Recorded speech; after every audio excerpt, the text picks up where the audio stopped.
بسم الله الرحمن الرحيم. يا إخوة الإسلام، هيا إلى الأمام بالعزم والإقدام بصحبة القرآن. يا إخوة الإسلام، هيا إلى الأمام بالعزم والإقدام بصحبة القرآن. قرآننا نور يضيء طريقنا، قرآننا يا قوم مصدر عزنا، قرآننا.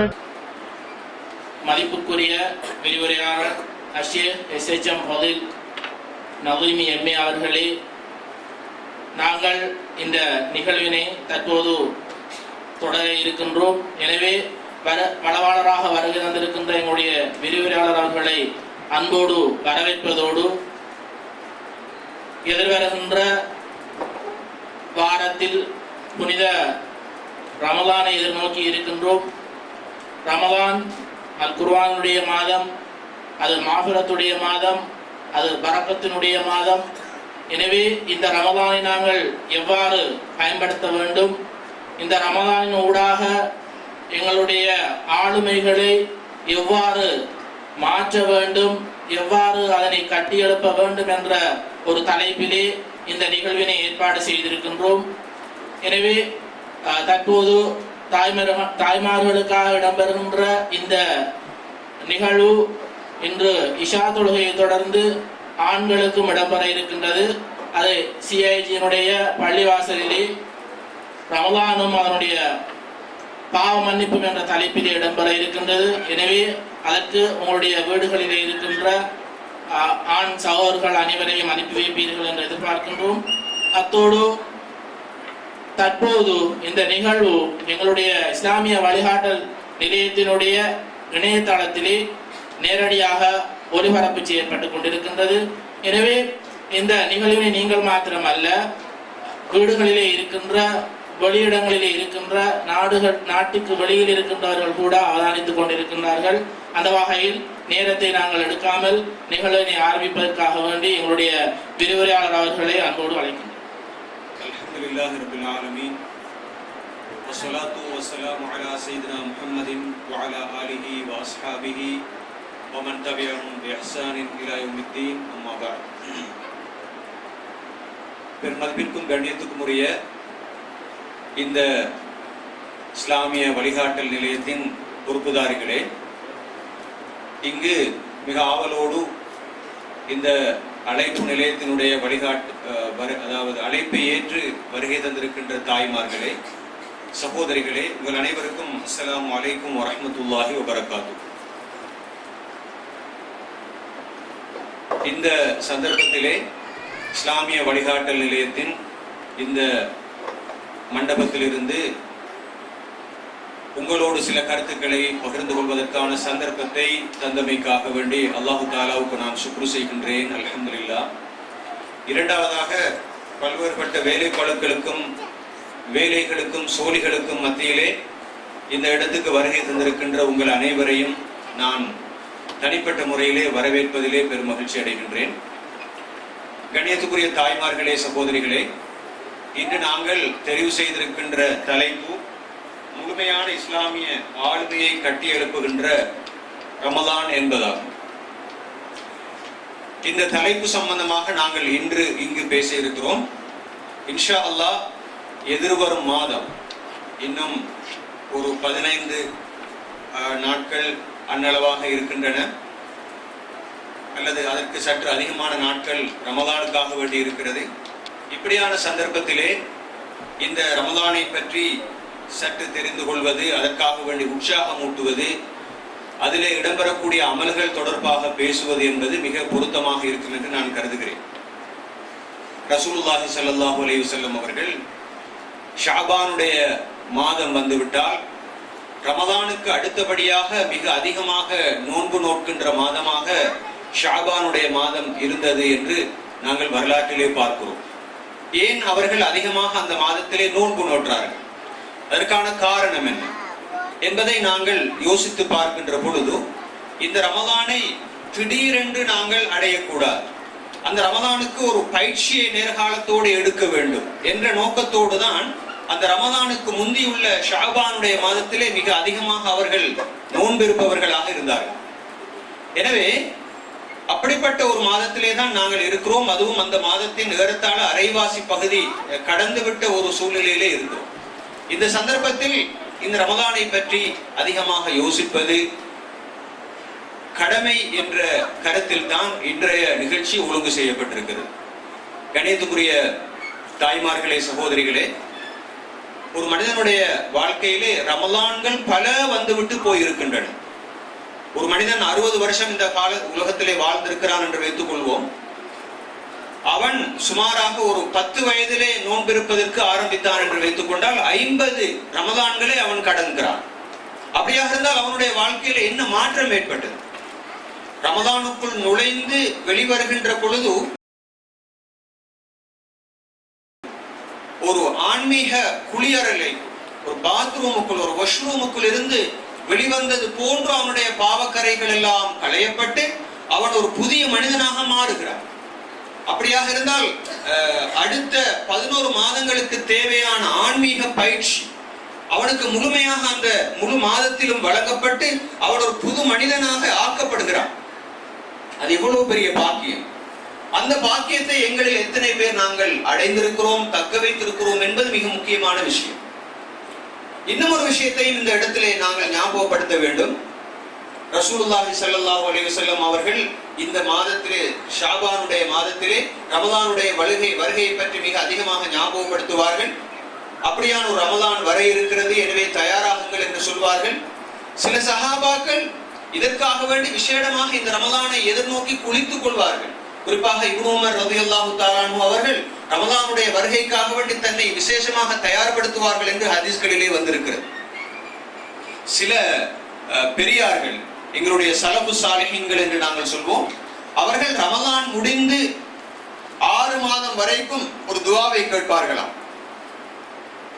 யா அல்லாஹ், கடந்த ரமலானுடைய மாதத்திலே அந்த துஆங்கள் செய்த அமல்களை ஏற்று துஆ அமையும்.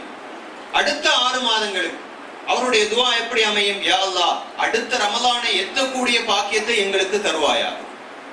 பாருங்கள் சகோதரிகளே, தாய்மார்களே, இந்த ரமலானுக்கு அவர்கள் கொடுத்த முக்கியத்துவம், இந்த ரமலானை அவர்கள் எப்படி வரவேற்றார்கள். எங்களுடைய மனதிலே நாங்கள் கையை வைத்து கேட்டு பார்ப்போம். இப்படியான இந்த ரமலானை வரவேற்பதற்கு அல்லது அதனை உபசரிப்பதற்கு நாம் எந்த அளவு தூரம் தயாராக இருக்கிறோம்?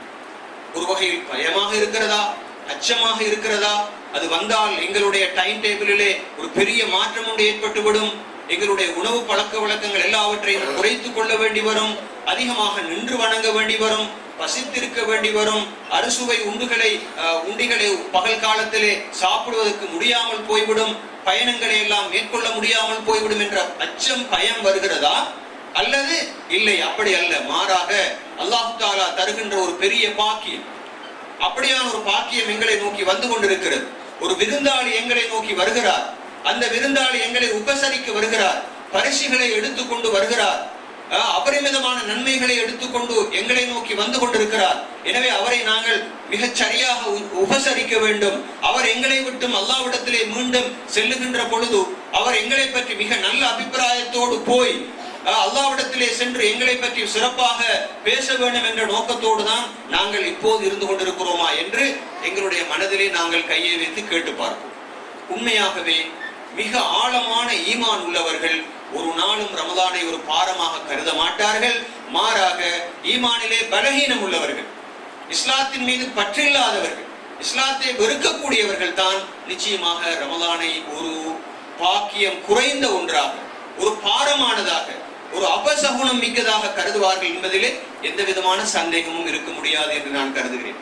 கணியத்துக்குரிய தாய்மார்களே, சகோதரிகளே, ரமலானை பற்றி சில அடிப்படையான உண்மைகளை நாங்கள் நோக்குவோம். ரமலான் என்பது ஒரு முஸ்லிமுடைய வாழ்க்கையிலே ஒரு சாமானியமான விஷயம் அல்ல. இஸ்லாம் என்ற 5 தூண்களை கொண்ட கட்டிடத்தின் ஒரு பிரதானமான தூண். அந்த தூணை நாங்கள் கடைபிடிக்கவில்லை என்றால் கட்டிடத்திலே ஒரு தூண் இல்லாமல் போய்விடும், அது சிதைக்கப்பட்டுவிடும். கலிமா என்பது நடுவில் இருக்கின்ற தூண், தொழுகை, அதே போன்று ஜக்காத்து, ஹஜ்ஜு, நோன்பு என்ற இந்த தூண்கள் எல்லாம் சேர்ந்ததுதான் இஸ்லாமிய கட்டடம். எனவே ரமதானுடைய பகல் காலத்தில் யாராவது நோன்பு இருக்காமல், அதாவது மனமுரண்டாக, சில அனுமதிக்கப்பட்ட காரணங்களை பற்றி நாங்கள் பின்னால் பார்ப்போம், அப்படிப்பட்ட அனுமதிக்கப்பட்ட காரணங்கள் அல்லாமல் மனமுரண்டாக வேண்டுமென்றே ரமதானுடைய பகல் காலத்தை வீணடிப்பாராக இருந்தால், இரவு காலத்தை வீணடிப்பாராக இருந்தால், நிச்சயமாக இஸ்லாத்தின் தூண்களிலே ஒன்றை அவர் சிதைத்து விட்டார், உடைத்து விட்டார் என்பது அர்த்தமாக இருக்கிறது. அவ்வளவு தூரம் முக்கியமானது. ஆனால் துரதிர்ஷ்டம் என்னவென்றால், எப்படி எமது சமுதாயத்திலே தொழுகையாளிகள் குறைவாக இருக்கிறார்கள், அதே போன்று பகல் காலத்திலே நோன்பிருப்பவர்கள், நல்ல உடல் பலம் இருந்தும் கூட, நல்ல வசதி வாய்ப்புகளில் இருந்தும் கூட நோன்பில்லாமல் இருப்பவர்களுடைய தொகை அதிகமாக இருக்கிறது. அப்படியாக இருந்தால் அவர்கள் நாங்கள் முஸ்லீம்கள் என்று சொல்லிக் கொள்வதில் எந்த விதமான அர்த்தமும் கிடையாது. எனவே இஸ்லாத்தின் தூண்களில் ஒன்றாக இருக்கிறது. அது மாத்திரமல்ல, அதை விடவும் விசேஷமானது, இந்த ரமலானை பற்றி நாங்கள் மிகவும் சர்வசாதாரணமாக நினைத்து விடக்கூடாது.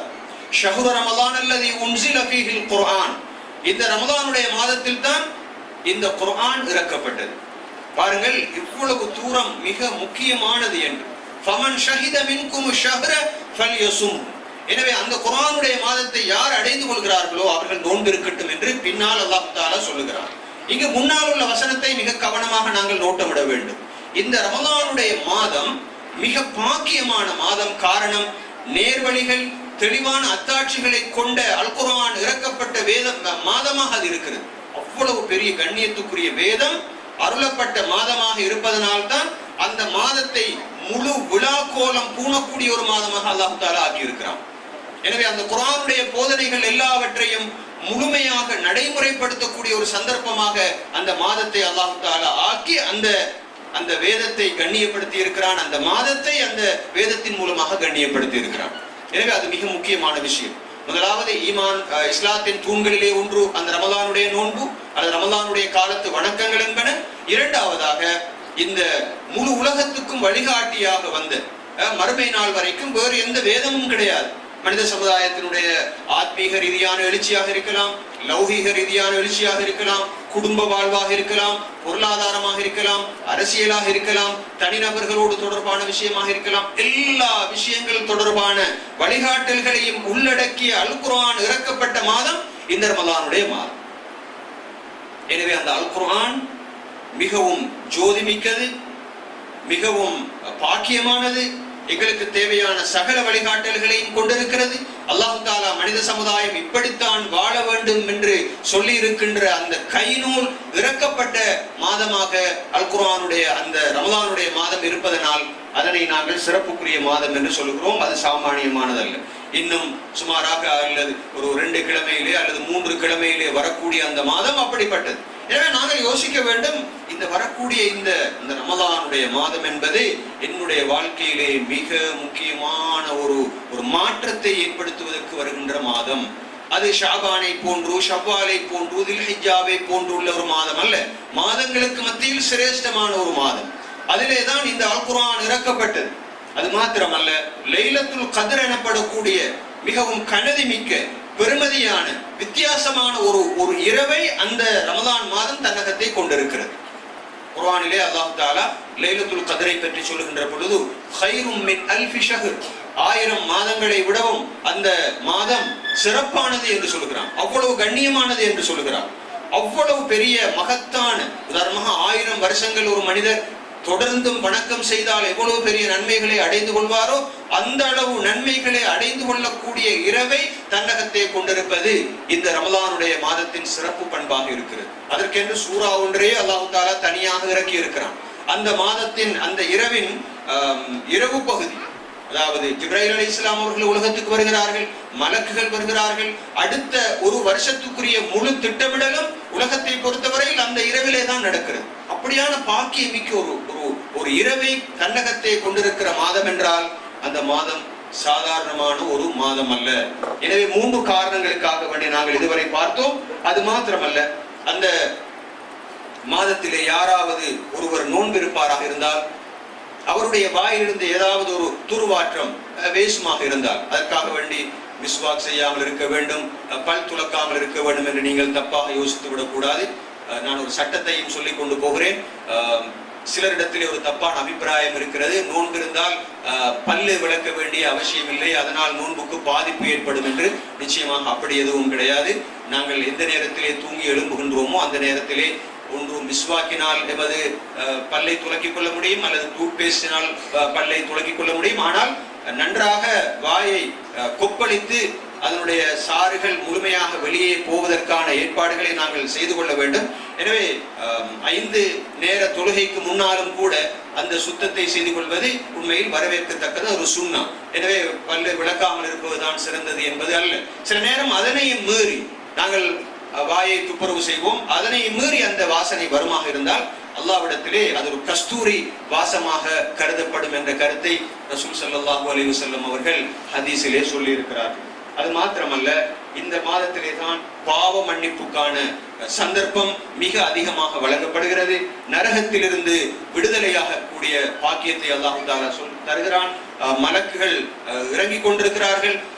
அதே போன்று அதாவது நரகம் இழுத்து மூடப்படுகிறது, சுவர்க்கம் அலங்கரிக்கப்படுகிறது, ஷைத்தான்கள் விலங்கிடப்படுகிறார்கள் என்றெல்லாம் இந்த ரமலானுடைய மாதத்தின் சிறப்பு பண்புகள். ஏனைய மாதங்களை விடவும் அந்த மாதம் எப்படி சிறப்பு பண்புகளை கொண்டிருக்கிறது என்று ரசூல் ஸல்லல்லாஹு அலைஹி வஸல்லம் அவர்கள் அதிகமாக பேசியிருக்கிறார்கள். அதே நேரம் இந்த மாதத்துக்கு இன்னும் ஒரு சிறப்பு இருக்கிறது, ஒரு தனித்துவமான பண்பு இருக்கிறது.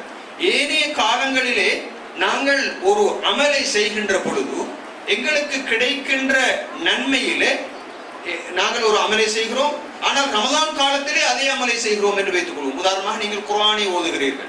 ஏனைய காலங்களிலே நீங்கள் ஒரு எழுத்தை ஓதினால் 10 நன்மை கிடைக்கும். உதாரணமாக அலிஃப் லாம் மீம் என்று நீங்கள் ஓதுவீர்களாக இருந்தால் 30 நன்மை கிடைக்கும்.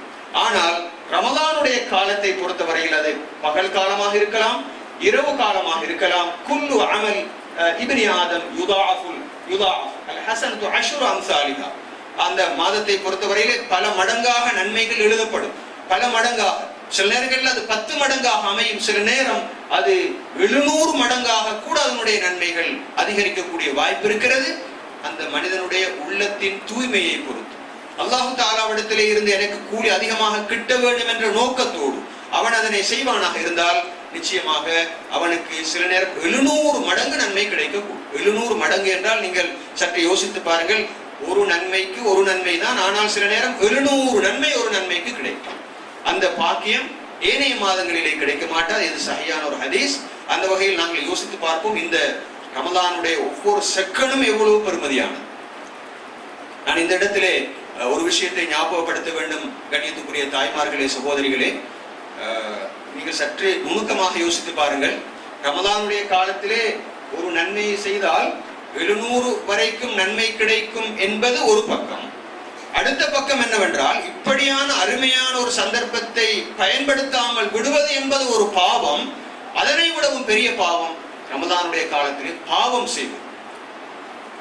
திரைப்படங்களை பார்ப்பது, இந்த சீரியல்களை பார்ப்பது, புறம் பேசுவது, பொய் சொல்வது, மற்றவர்களை தூண்டி விடுவது, மற்றவர்களை பற்றி அபாண்டம் சுமத்துவது, ஏனைய காலங்களிலே கிடைக்கின்ற தீமையை விடவும் ரமலானுடைய காலத்தில் இதற்காக வேண்டி பல மடங்கு தீமை கிடைக்கும் என்பது நிச்சயமாக எதிர்பார்க்கப்பட வேண்டிய ஒரு அம்சம். காரணம், நாங்கள் அந்த அவகாசத்தை, சந்தர்ப்பத்தை துஷ்பிரயோகம் செய்கிறோம். அப்படியான ஒரு அருமையான வாய்ப்பை நாங்கள் இழக்கிறோம். இழக்கிறது மாத்திரமல்ல, நன்மை செய்யாமல் இருந்தால் பரவாயில்லை, தராவீஹ் தொழுகைக்கு போகாமல் இருந்து விட்டால் பரவாயில்லை. ஆனால் தராவீஹ் தொழுகைக்கு போகாமல் இருந்து விட்டு வீட்டில் இருந்து பாவம் செய்தால் நிச்சயமாக அந்த காலத்திலே பல மடங்காக தீமைகள் எழுதப்படும் என்பதை கவனத்திலே கொள்ள வேண்டும். அல்லாஹ் தஆலா குர்ஆனிலே ரசூல் ஸல்லல்லாஹு அலைஹி வஸல்லம் அவருடைய மனைவிமாரை பற்றி சொல்கிறான். அவர்களை பார்த்து சொல்கிறான், நீங்கள் நன்மை செய்தால் உங்களுக்கு பல மடங்கு நன்மை, ஏனைய மூமினான பெண்களை விடவும் பல மடங்கு நன்மை உங்களுக்கு கிடைக்கும். அதே போன்று நீங்கள் தீமை செய்வீர்களாக இருந்தால் உங்களுக்கு பல மடங்கு தீமை கிடைக்கும் என்று. அதே போன்றுதான் ரமலானுடைய காலத்தை நாங்கள் பயன்படுத்தாமல் விட்டுவிடுவது என்பதனை விடவும், அதனை அப்படி செய்வோமாக இருந்தால், தீமைக்கு பயன்படுத்துவோமாக இருந்தால் அது மாறி அமையும் என்பதை கவனத்திலே கொள்ள வேண்டும். எனவே காரணம் என்னவென்றால், ரமலானுடைய காலத்திலே மிக அதிகமாக பொறுமை தேவைப்படுகிறது. பொறுமை தேவைப்படுகிறது. விழித்திருக்க வேண்டும், பசித்திருக்க வேண்டும். பல்வேறுபட்ட வேலை பழுக்களுக்கு மத்தியிலே எங்களுடைய சுன்னத்தான அமல்களை செய்ய வேண்டி வரும். அப்படியான சந்தர்ப்பத்திலே பொறுமை தேவைப்படுகிறது. எனவே அந்த கஷ்டங்களுக்கும் துன்பங்களுக்கும் மத்தியிலும் ஒருவர் நன்மைகளை செய்கிறார் என்றால் நிச்சயமாக அவர் பொறுமைசாலிகளை பொறுத்தவரையில் அவர்களுக்குரிய கூலி எந்த விதமான வரையறையும் இல்லாமல் வழங்கப்படும் என்று அல்லாஹ் தஆலா குர்ஆனிலே சொல்வதை இந்த இடத்திலே நாங்கள் ஞாபகப்படுத்திக் கொள்ள வேண்டும். இந்த ரமலானுக்கு இருக்கின்ற மற்றும் ஒரு விசேஷம் என்னவென்றால், இந்த ஹதீஸை நீங்கள் சற்று நுணுக்கமாக பார்க்க வேண்டும். புகாரியிலே முஸ்லிமிலே வந்திருக்கின்ற ஒரு ஹதீஸ். ரசூல் ஸல்லல்லாஹு அலைஹி வஸல்லம் அவர்கள் சொன்னார்கள், ஒரு மனிதனுடைய அதாவது நன்மையான விஷயங்களை பொறுத்தவரையிலே அந்த நன்மையான விஷயங்களுக்கு அல்லாஹ் தஆலா நேரடியாக கூலி கொடுப்பதாக இருந்தால் அது நோன்பாகத்தான் இருக்கும். என்றால் நோன்பு என்பது எனக்குரியது, எனவே நான் நேரடியாகவே கூலி கொடுக்கின்ற பொறுப்பை ஏற்றுக்கொள்கிறேன் என்று அல்லாஹ் தஆலா சொல்வதாக ரசூல் ஸல்லல்லாஹு அலைஹி வஸல்லம் அவர்கள் சொல்லுகிறார்கள். ஃபஇன்னஹு லீ வ அனா அஜ்ஸி பி, நானே ஒரு கூலியாக மாறுவேன். பாருங்கள், நோன்புக்கு அல்லாஹ் தஆலா கொடுத்திருக்கிற முக்கியத்துவம். நானே ஒரு கூலியாக மாறுவேன் அல்லாஹ் தஆலா சொல்லுகிறான். அல்லது நான் அதற்கு நேரடியாக கூலி வழங்குவேன். ஏனென்றால் மனிதனை பொறுத்தவரையில் தனது ஆசைகளை, தனது உணவை எனக்காக வேண்டி விட்டு விடுகின்றான். ஒரு நோன்பாளியை பொறுத்தவரையில் 2 சந்தர்ப்பங்களிலே அவனுக்கு சந்தோஷம் இருக்கிறது. அவன் நோன்பு திறக்கின்ற பொழுது, தன்னுடைய இரட்சகனை சந்திக்கின்ற பொழுது என்று அந்த ஹதீஸ் நீண்டு கொண்டே போகிறது. அந்த வகையில் நாங்கள் யோசிக்க வேண்டும், அல்லாஹ்வினுடைய நேரடியான கூலி கிடைக்கின்ற ஒரு இபாதத்தாக இந்த நோன்பு அமைகிறது. அது மாத்திரமல்ல, இந்த நோன்பும் நாங்கள் நோக்கின்ற அந்த பகல் காலத்திலே நோக்கின்ற நோன்பும், இந்த ரமலானுடைய காலத்திலே நாங்கள் ஓதுகின்ற குர்ஆனும் நாளை மறுமையிலே எங்களுக்காக வேண்டி அல்லாஹ்விடத்திலே விசேடமாக ஷஃபாஅத் செய்கின்றன, பரிந்து பேசுகின்றன. இந்த மனிதன் எனக்காக வேண்டி, அல்லாஹ் தஆலா சொல்லுவான், எனக்காக வேண்டித்தானே இப்படி எல்லாம் செய்தான். நோன்பு சொல்லும், யா ரப், இந்த மனிதனை பொறுத்தவரையில் ரப்பி இன்னி மனஅத்துஹு மினத் தஆம், அவனுடைய சாப்பாட்டை விட்டும் நான் அவனை தடுத்திருக்கிறேன். வஷஹவாத், அவனுடைய ஆசாபாசங்களை விட்டும் அவனை நான் தடுத்திருக்கிறேன் பகல் காலத்திலே. அதே எனவே நீ அவனுக்கு நான் அவனுக்காக வேண்டி ஷஃபாஅத் செய்கின்றேன் என்று நோன்பு சொல்லும். குர்ஆன் சொல்லும், யா அல்லாஹ், நான் அவனை இரவு காலத்திலே தூங்க விடாமல் தடுத்தேன். இரவு காலத்திலே அவன் தூக்கத்திலிருந்து தவிர்த்து கொண்டான், எனவே அவனுக்கு நீ மன்னிப்பை கொடுப்பாயாக என்று விசேடமாக அந்த குர்ஆன் பிரார்த்திக்கும் என்ற ஹதீஸை நாங்கள் பார்க்கிறோம். இது ஒரு சஹீஹான ஹதீஸ். எனவே அந்த எங்களுக்காக வேண்டி பரிந்து பேசுகின்ற 2 விருந்தாளிகளாக அவர்கள் இருக்கிறார்கள் என்பதை நாங்கள் விளங்கிக் கொள்ள வேண்டும். அதே நேரத்திலே எங்களுடைய பிரார்த்தனைகள், நாங்கள் நோன்பு நோற்றால் நோக்கின்ற சந்தர்ப்பத்திலே, அந்த நோன்பு திறக்கின்ற சந்தர்ப்பத்திலும் எங்களுடைய துஆக்கள் அங்கீகரிக்கப்படும். ஒரு நீதியான ஆட்சியாளர், அநியாயத்துக்கு உட்பட்டவன் ஆகியவர்களுடைய துஆக்கள் நிராகரிக்கப்பட மாட்டாது என்ற கருத்தை ரசூல் ஸல்லல்லாஹு அலைஹி வஸல்லம் அவர்கள் கூறியிருக்கிறார்கள். எனவே அதே நேரத்தில் இந்த ரமலானுடைய நோன்பை நாங்கள் ஒரு ஆன்மீக குளியலறை என்று சொல்லுவோம். நாங்கள் ஒரு பாத்ரூமுக்குள்ள போயிட்டு வெளியே வார நேரம் எங்களோட உடம்புல நிச்சயமாக ஒரு நாளும் அழுக்கு இருக்க மாட்டாது, அசுத்தம் இருக்க மாட்டாது. அது நல்ல துர்நாற்றம் எல்லாம் களையப்பட்ட நிலையில் காணப்படும். அதிலே நாங்கள் சோப் பூசி குளித்ததன் காரணமாக நறுமணம் கமலக்கூடியதாக எங்களுடைய உடம்பு காணப்படும். உடம்பிலே ஒரு புத்துணர்ச்சி காணப்படும். அது போன்றுதான் ரமலானுக்குள் நுழைந்து வெளியே வருகின்ற பொழுது எங்களுடைய உள்ளத்திலேயும் உடலிலும் கூட ஒரு புத்துணர்ச்சி ஏற்படும் என்பதை நாங்கள் கவனத்திலே கொள்ள வேண்டும். உண்மையில் இந்த ரமலானுடைய மிகப்பெரிய விசேஷம் ஒன்றை இந்த இடத்திலே நாங்கள் மனதிலே எடுத்துக்கொள்ள வேண்டும். மனிதனை மனிதனாக மாற்றுகிறது என்ற அந்த கருத்தை நான் உங்களுக்கு விளங்கப்படுத்த விரும்புகிறேன். ரமலானுடைய நோன்பு அல்லது ரமலானுடைய காலத்து வணக்கங்களை பொறுத்தவரையிலே மனிதனை மனிதனாக மாற்றுகிறது என்றால் அதனுடைய அர்த்தம் என்ன? அப்படியாக இருந்தால் நாங்கள் எல்லாம் மிருகங்களாக இருக்கிறோமா? நிச்சயமாக அப்படி அல்ல. மிருகத்திற்கும் மனிதனுக்கும் இடையிலே வித்தியாசம் இருக்கிறது என்பதை ரமலானின் ஊடாக நானும் நீங்களும் நிரூபிக்கிறோம். அது எப்படி? நீங்கள் மிருகத்தை எடுத்து பாருங்கள். அது நினைத்த நேரத்திலெல்லாம் சாப்பிடும், நினைத்த இடங்களிலெல்லாம் தூங்கும். தூங்குவதற்கென்ற ஒரு நேரம் காலம் அதற்கு கிடையாது. நினைத்த மாதிரி எல்லாம் தன்னுடைய பாலியல் ஆசைகளை அது தீர்த்து கொள்ளும். அதற்கும் ஒரு காலம், நேரம், அவகாசம் என்பது அதற்கு கிடையாது. மற்றவருடைய சாப்பாடாக இருந்தாலும் அதனை பற்றி கவலை இல்லை, அது எடுத்து சாப்பிடும். அதுதான் மிருகம் என்பது. ஆனால் மனிதன் என்பவன் அப்படியானவன் அல்ல. அவன் வித்தியாசமானவன். அவனுக்கு என்ற ஒரு பகுத்தறிவு இருக்கிறது. அவன் ஒரு நாகரிகமானவன். எனவே அவனுடைய சாப்பாட்டு பழக்க வழக்கம், அவனுடைய உடைநடை, பாவனை, அவனுடைய மற்றுமுண்டான விஷயங்கள் எல்லாம் மிருகத்தை விடவும் வித்தியாசமானது. நினைத்த நேரத்தில் எல்லாம் சாப்பிடுவதுதான் மிருகம், நினைத்தவற்றை எல்லாம் குடிப்பதுதான் மிருகம், நினைத்தவாறெல்லாம் தன்னுடைய பாலியல் ஆசையை தீர்த்துக் கொள்வதுதான் மிருகம். ஆனால் நோன்பினூடாக மனிதன் ஒரு தத்துவத்தை உலகத்துக்கு சொல்லுகிறான். என்ன சொல்லுகிறான்? தன்னுடைய உடம்பை, உள்ளத்தை நோக்கி பேசுகிறான். உள்ளமே, நீ கேட்கின்ற நேரத்திலெல்லாம் நான் சாப்பாடு தரமாட்டேன், நீ கேட்கின்ற நேரத்திலெல்லாம் நான் உனக்கு பானம் தரமாட்டேன், கட்டுப்பாடு விதிக்க வேண்டும். சுமாராக 14 மணித்தியாலங்கள் உனக்கு நான் விலங்கு போடுவேன், உன்னை நான் கட்டுப்படுத்துவேன் என்று சொல்லுகின்றான் மனிதன். எனவே அந்த உள்ளம் அதற்கு கட்டுப்பட்டு வாழுகிறது. மிருகத்தை பொறுத்தவரையில் அப்படி அல்ல. அப்படி பார்க்கின்ற பொழுது எங்களுடைய நியாயமான ஆசைகளுக்கு கூட நாங்கள் ஹராம் என்று சொல்லி விதிவிலக்குவோம். உண்மையில் தண்ணீரை குடிப்பது என்பது அனுமதிக்கப்பட்டது. ஏனைய காலங்களில், பகல் காலங்களில் சாப்பிடுவது என்பது அனுமதிக்கப்பட்டது. ஆனால் ரமதானுடைய காலம் என்று வருகின்ற பொழுது ஹலாலான அந்த சாப்பாடு, அந்த பானங்களை கூட நாங்கள் தவிர்த்துக் கொள்கிறோம் என்றால் நாங்கள் நிரூபிக்கிறோம், நாங்கள் மிருகங்கள் அல்ல, நாங்கள் மனிதர்கள், எங்களுடைய ஆசைகளுக்கு கடிவாளம் போடக்கூடிய அளவுக்கு நாங்கள் சக்தி உள்ளவர்கள் என்று நாங்கள் நிரூபிக்கின்றோம். அந்த நிரூபணத்தை நாங்கள் இதனூடாக நாங்கள் பார்க்கிறோம். பாவக்கரைகளை அது போக்குகிறது, பொறுமையை தருகிறது, மனிதனிடத்திலே ஒரு பொது நலனை வளர்க்கிறது. பொது நலன் என்றால் என்ன? அவன் மற்றவர்களுக்காக வேண்டி தர்மங்களை கொடுக்கின்றான், மற்றவர்களுடைய பசியிலே அவன் பங்கெடுக்கின்றான், அவர்களுடைய பிரச்சனைகளை அவன் மானசீக ரீதியாக உணர்கிறான். எனவே இப்படிப்பட்ட சிறப்பு பண்புகள் எல்லாம் மனிதனிலே உருவாக்குகிறது. ஒரு மனிதன் மிருகத்தை பொறுத்தவரையில் மற்றவர்களை பற்றி அது சிந்திக்க மாட்டார். அது எப்போதும் தன்னை பற்றியே அது அதை சிந்தித்துக் கொண்டிருக்கும். சில நேரம் அளவுக்கு அதிகமாக சாப்பிட்டாலும் கூட அது கவலைப்பட மாட்டாது. பக்கத்தில் இருக்கின்ற ஒரு நாய்க்கு கூட கொடுக்க மாட்டாது. அந்த நாய் சாப்பிடுகின்ற பொழுது பறித்து தான் சாப்பிடும். ஆனால் நோன்பு பிடித்திருக்கின்ற மனிதன் அப்படி அல்ல. எனக்கு பசி இருக்கிறதா, மற்றவனுக்கும் பசி இருக்கிறது, அவனுடைய பசியை நான் உணர வேண்டும் என்ற அந்த தார்மீக தன்மை அவனிடத்திலே வளர்க்கிறது. அதுதான் நோன்பினுடைய தத்துவமாகவும் ரகசியமாகவும் இருக்கிறது. எனவேதான் மனிதனை புனிதனாக மாற்றுகின்ற ரமதான் என்று நாங்கள் ரமதானுக்கு சொல்லுகிறோம். அதே நேரம் நோய்களுக்கான நிவாரணியாகவும் ரமதான் இருக்கிறது. நவீன மருத்துவ சித்தாந்தங்களின்படி பார்க்கின்ற பொழுது கொலஸ்ட்ராலாக இருக்கலாம், சீனி வியாதியாக இருக்கலாம், ஹை பிளட் பிரஷராக இருக்கலாம், அல்லது இது போன்ற சில வகையான அடிப்படையான நோய்கள், குறிப்பாக வயிற்றோட்டம் போன்ற நோய்களுக்கு கூட அருமருந்தாக இருப்பது இந்த நோன்பு பிடிப்பது தான் என்று நவீன மருத்துவம் சொல்லுகிறது. நான் நினைக்கிறேன் ரமதான் அண்மித்துக் கொண்டிருக்கிறது. இந்த சந்தர்ப்பத்திலே நீங்கள் பத்திரிகைகளிலே அல்லது இன்டர்நெட்டிலே இந்த ரமதானுடைய மருத்துவ ரீதியான பலன்கள் என்ன என்றெல்லாம் நீங்கள் தெரிந்து கொள்ளக்கூடிய வாய்ப்பு அதிகமாக இருக்கும். அவற்றை நீங்கள் தெரிந்து கொள்ளலாம். இருந்தாலும் கூட ஒரு உண்மை இந்த இடத்திலே ஞாபகப்படுத்திக் கொள்ள வேண்டும். நாங்கள் பின்னால் அதனை பார்ப்போம் இன்ஷா அல்லாஹ். சில வகையான நோயாளிகளை பொறுத்தவரையில் அவர்கள் நோன்பிருக்க மாட்டார்கள், நோன்பிருக்க கூடாது. அது மருத்துவர்களுடைய ஆலோசனையின்படி அவர்கள் என்ன செய்வார்கள்? நோன்பிலிருந்து தவிர்த்து கொள்வார்கள்.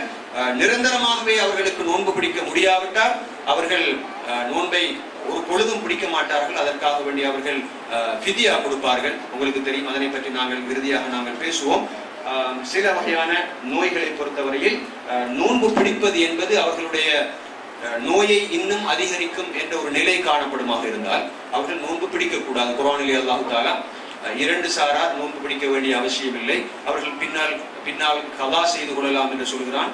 ஒரு சாரார் நோயாளிகள், மற்ற சாரார் பிரயாணிகள்.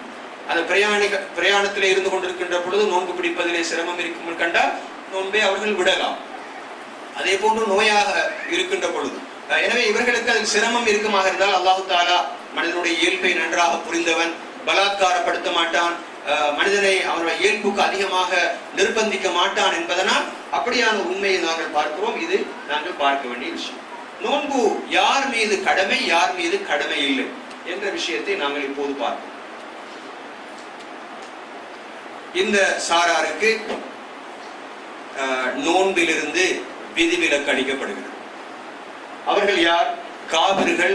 நோன்பு நோக்க வேண்டிய அவசியம் இல்லை, அவர்கள் பிடிக்கவும் மாட்டார்கள். குஃப்ரிலே இருக்கின்ற ஒருவருடைய நோன்பை அல்லாஹ் தஆலா ஏற்றுக்கொள்ள மாட்டான் என்று எங்களுக்கு எல்லோருக்கும் தெரியும். எனவே விதிவிலக்கானவர்கள். யார் மீது கடமை என்றால் இப்படி இல்லாதவர்கள் மீதுதான் கடமை. சிறுவர்கள் மீது கடமை இல்லை. அதாவது சிறுவர்கள் என்றால் பருவ வயதை அடைந்து விட்டால் மாத்திரம்தான் நோன்பு கடமையாகிறது. ஆனால் சின்ன வயதிலிருந்து நாங்கள் பிள்ளைகளுக்கு நோன்பு பிடிப்பதற்கான பயிற்சியை நாங்கள் கொடுக்க வேண்டும். அதன் மூலமாக அவர்களுக்கு நன்மை கிடைக்கும். நன்மை கிடைக்க மாட்டாது என்பதல்ல. அடுத்தது திடீரென்று பெரியவர்களாக மாறியதற்கு பின்னால் தான் நோன்பு பிடிக்க அவர்கள் ஆரம்பிக்கிறார்கள் என்றால் அவர்களுக்கு அது கஷ்டமாக இருக்கும். சஹாபாக்களை பொறுத்தவரையில் அவர்கள் தங்களுடைய சின்ன குழந்தைகளுக்கும் கூட, சின்ன பிள்ளைகளுக்கும் கூட நோன்பு பிடிப்பதற்காக ஊக்குவித்திருக்கிறார்கள். அந்த நேரத்திலே அவர்கள் பசியோடு அழுவார்களாம், ஹதீஸிலே வந்திருக்கிறது. அவர்களுடைய கவனத்தை திசை திருப்புவதற்காக வேண்டி இந்த அதாவது பொம்மைகள் என்று நாங்கள் சொல்லுவோம், பொம்மைகளை அவருடைய கையிலே சஹாபாக்கள் கொடுத்து அவர்களை பராக்காக்குவார்கள் என்று ஹதீஸிலே வந்திருக்கிறது.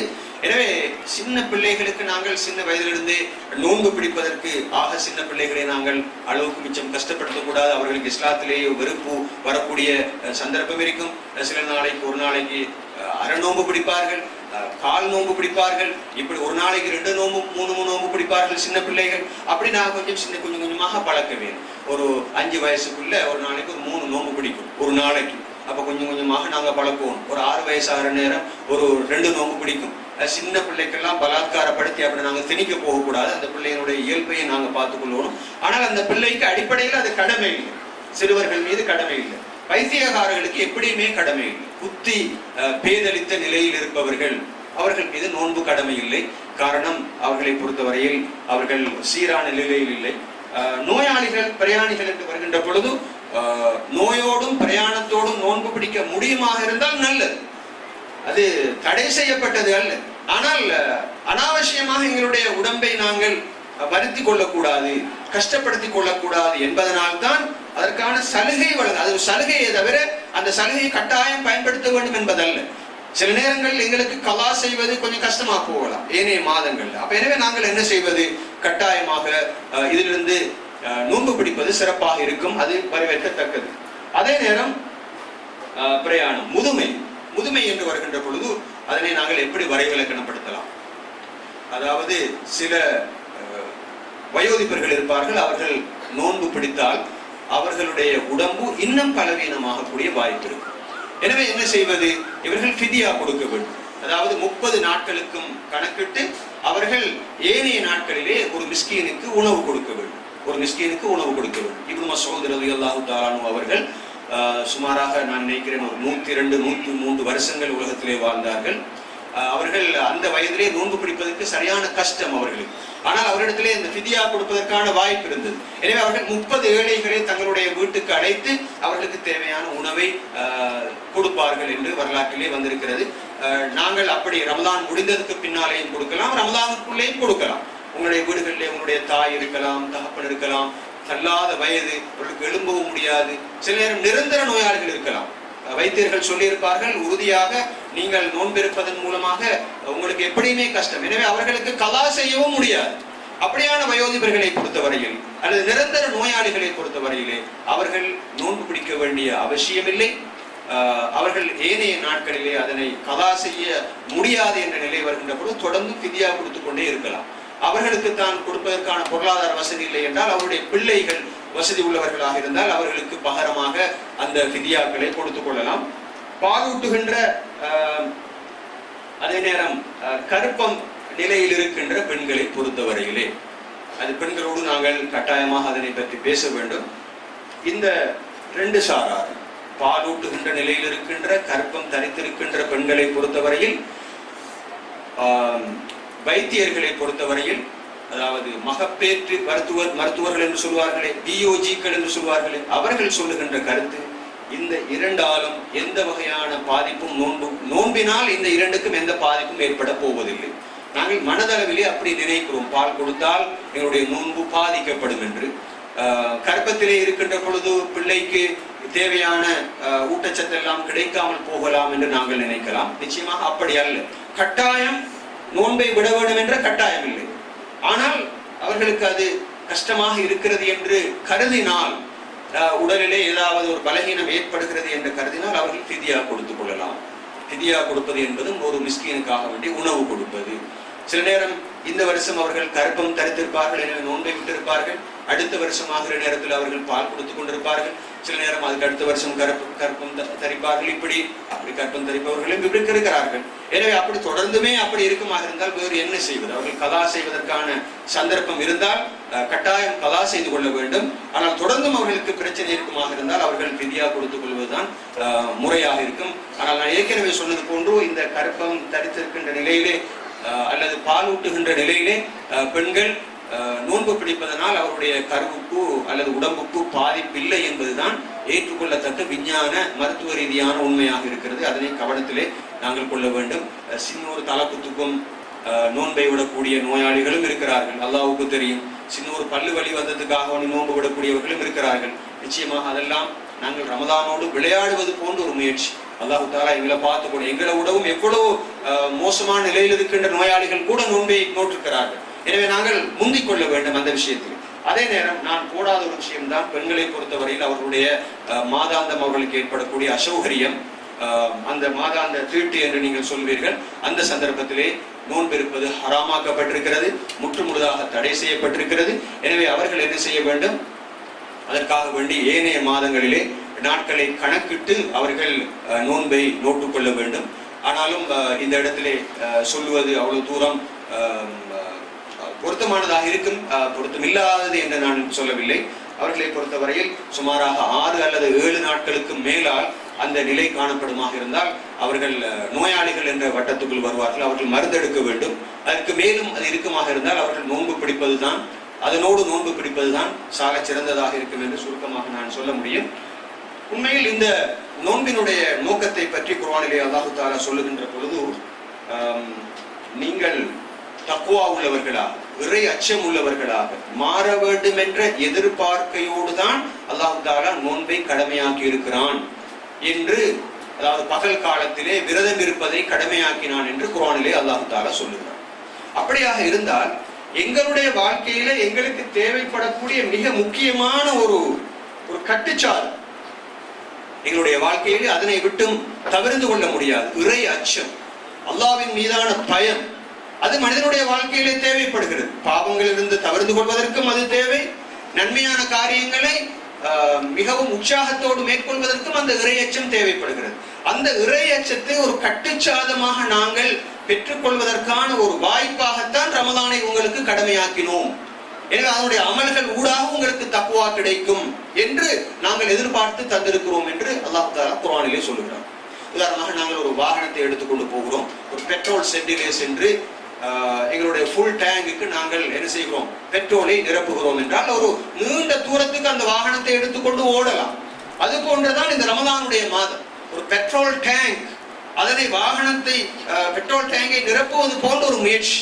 அதிலே நாங்கள் குர்ஆனை ஓதுவதன் மூலமாக, பாவங்களிலிருந்து தவிர்த்து கொள்வதன் மூலமாக, தராவீஹ் தொழுவதன் மூலமாக, பகல் காலத்திலே பசித்திருப்பதன் மூலமாக, பார்வையை கட்டுப்படுத்துவதன் ஊடாக, எங்களுடைய உள்ளத்துக்கு பயிற்சிகளை வழங்குவதன் ஊடாக அந்த தக்வாவை அடைந்து கொள்ள முடியும். பாருங்கள், எங்களை கஷ்டப்படுத்துவதற்காக வேண்டி அல்ல, எங்களுடைய வாழ்க்கையின் மிக அத்தியாவசியமான ஒரு தேவையை நிறைவு செய்வதற்காக வேண்டித்தான் அந்த தக்வா எங்களுக்கு அவசியப்படுகிறது.